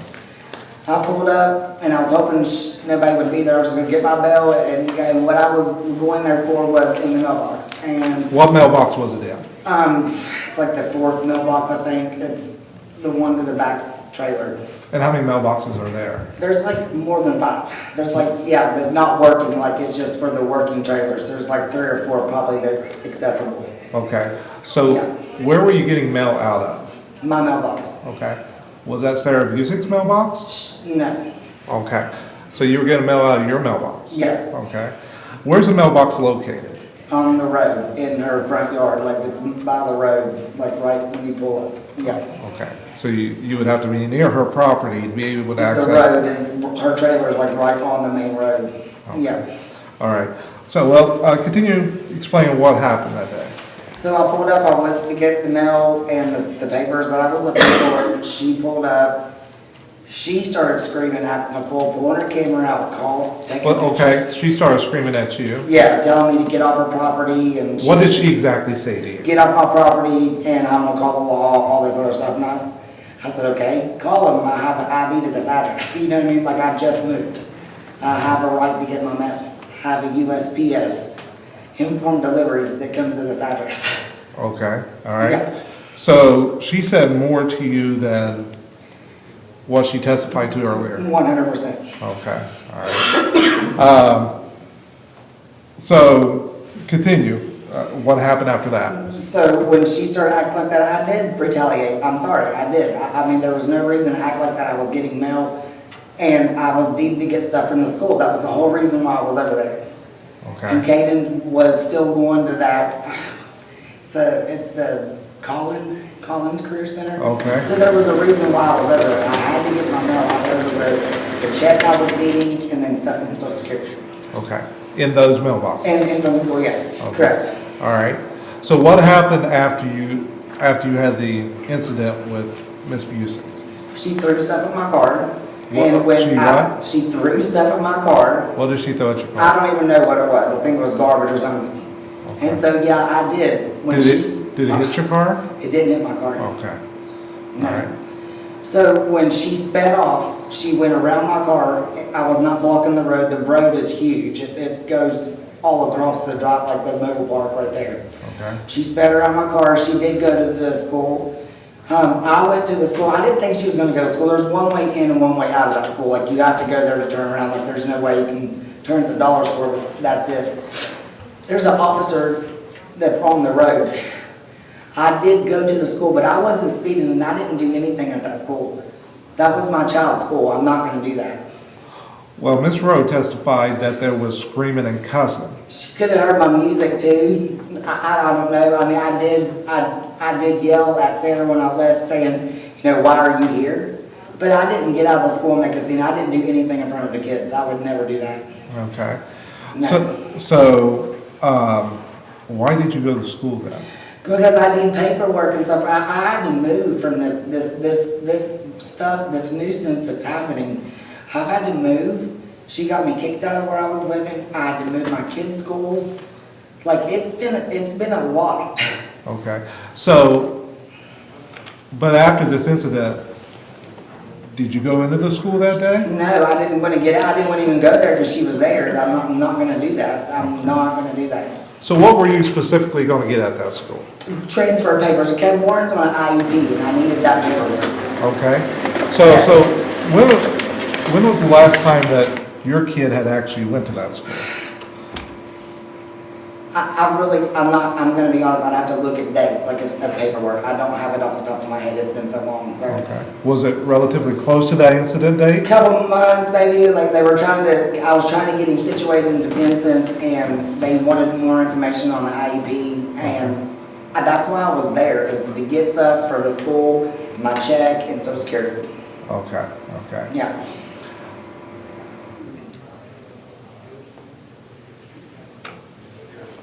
So let's talk about,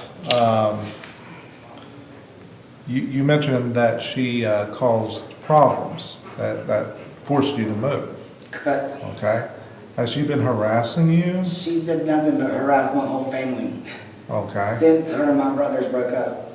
Okay. And No, like she just has not left anybody alone. Everybody's had to block her.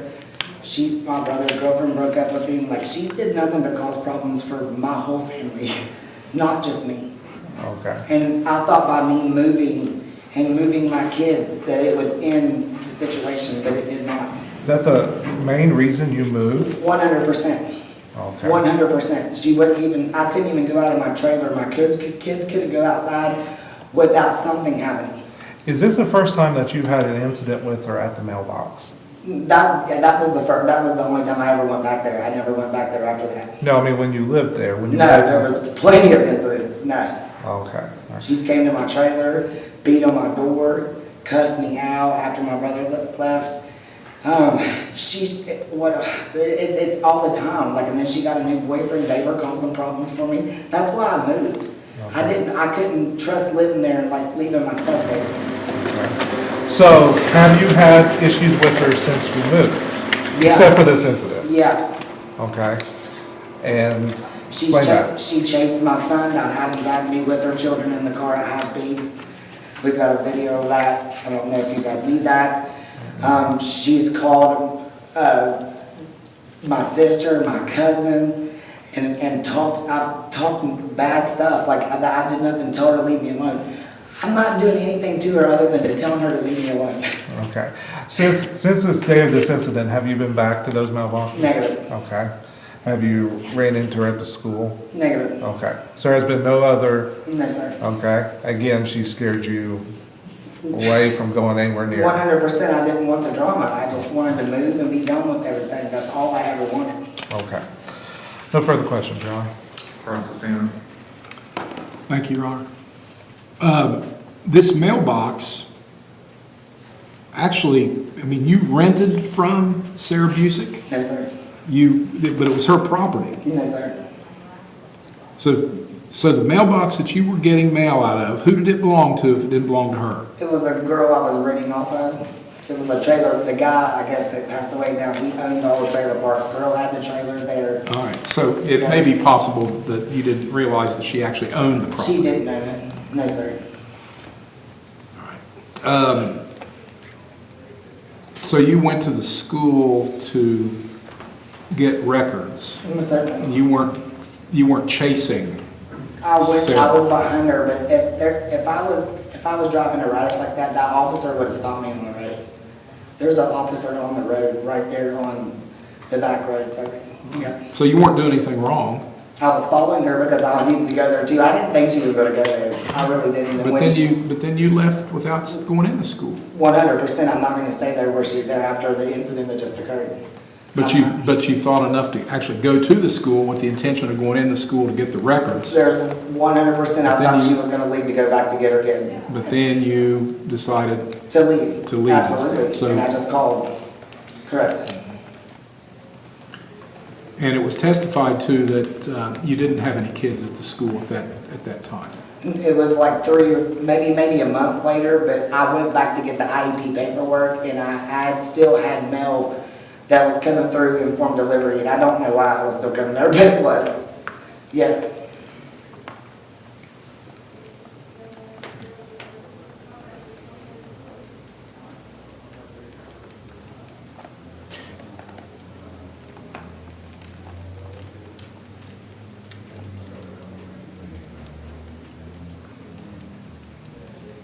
That's all I have. Just one additional question, Your Honor.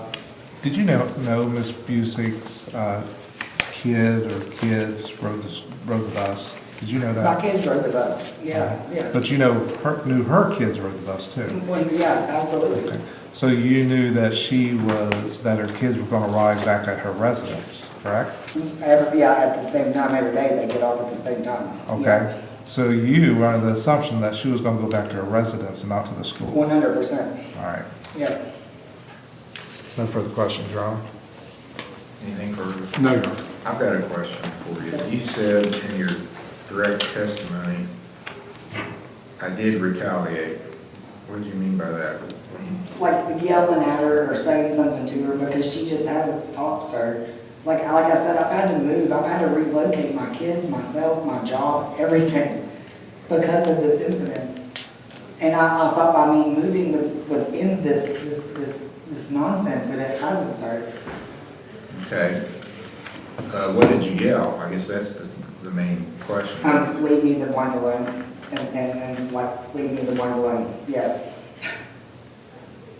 Okay. Now, Mr. James, if you could handle this exhibit B, I want you to look at that. That's already been admitted into evidence. It looks like it's a form that you take to the post office to get mail. Correct.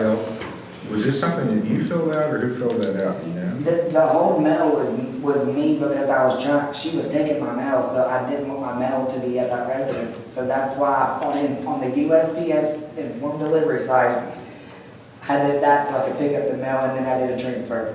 I have all of that information. The dates on that's in 24, isn't it? Look at the dates on it. This, let me see.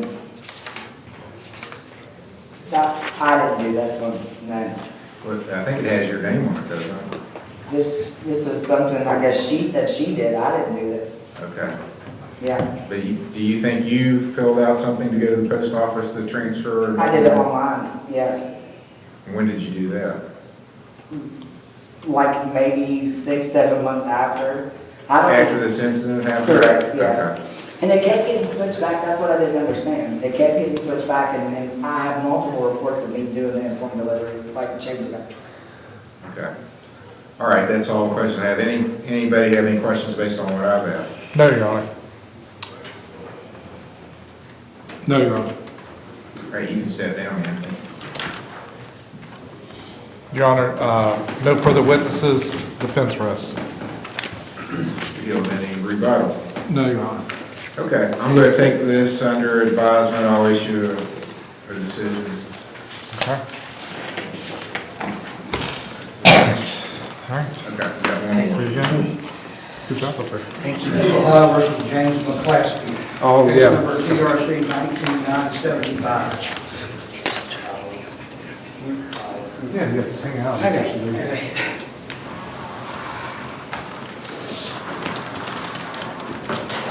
Your Honor, Mr. McClaskey, he did show up with, I gave it to the court on his community service. Your Honor, there has been 3 days of community service turned in this morning. I need to verify. Okay. I think that should finish you up, right, on community service? I ain't for sure. Oh, okay. And then I got hold of Marriott. Wait just a second. I don't know if this is updated, but it would have, when it was last updated, it was 6 days. I've had 3 days turned in today.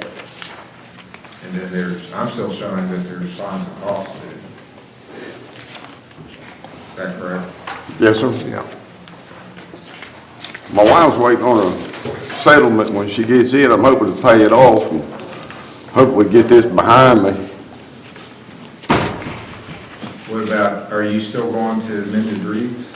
Well, I canceled a couple appointments where my wife was diagnosed with lung cancer, and then the weather, they canceled on me. And I tried to get hold of Mary down there today, but her voicemail was full, so I'm gonna stop by there on the way home and see what she come up with, because I told her she could sign me up to see their doctor down there too. Too many people saying I need medicine.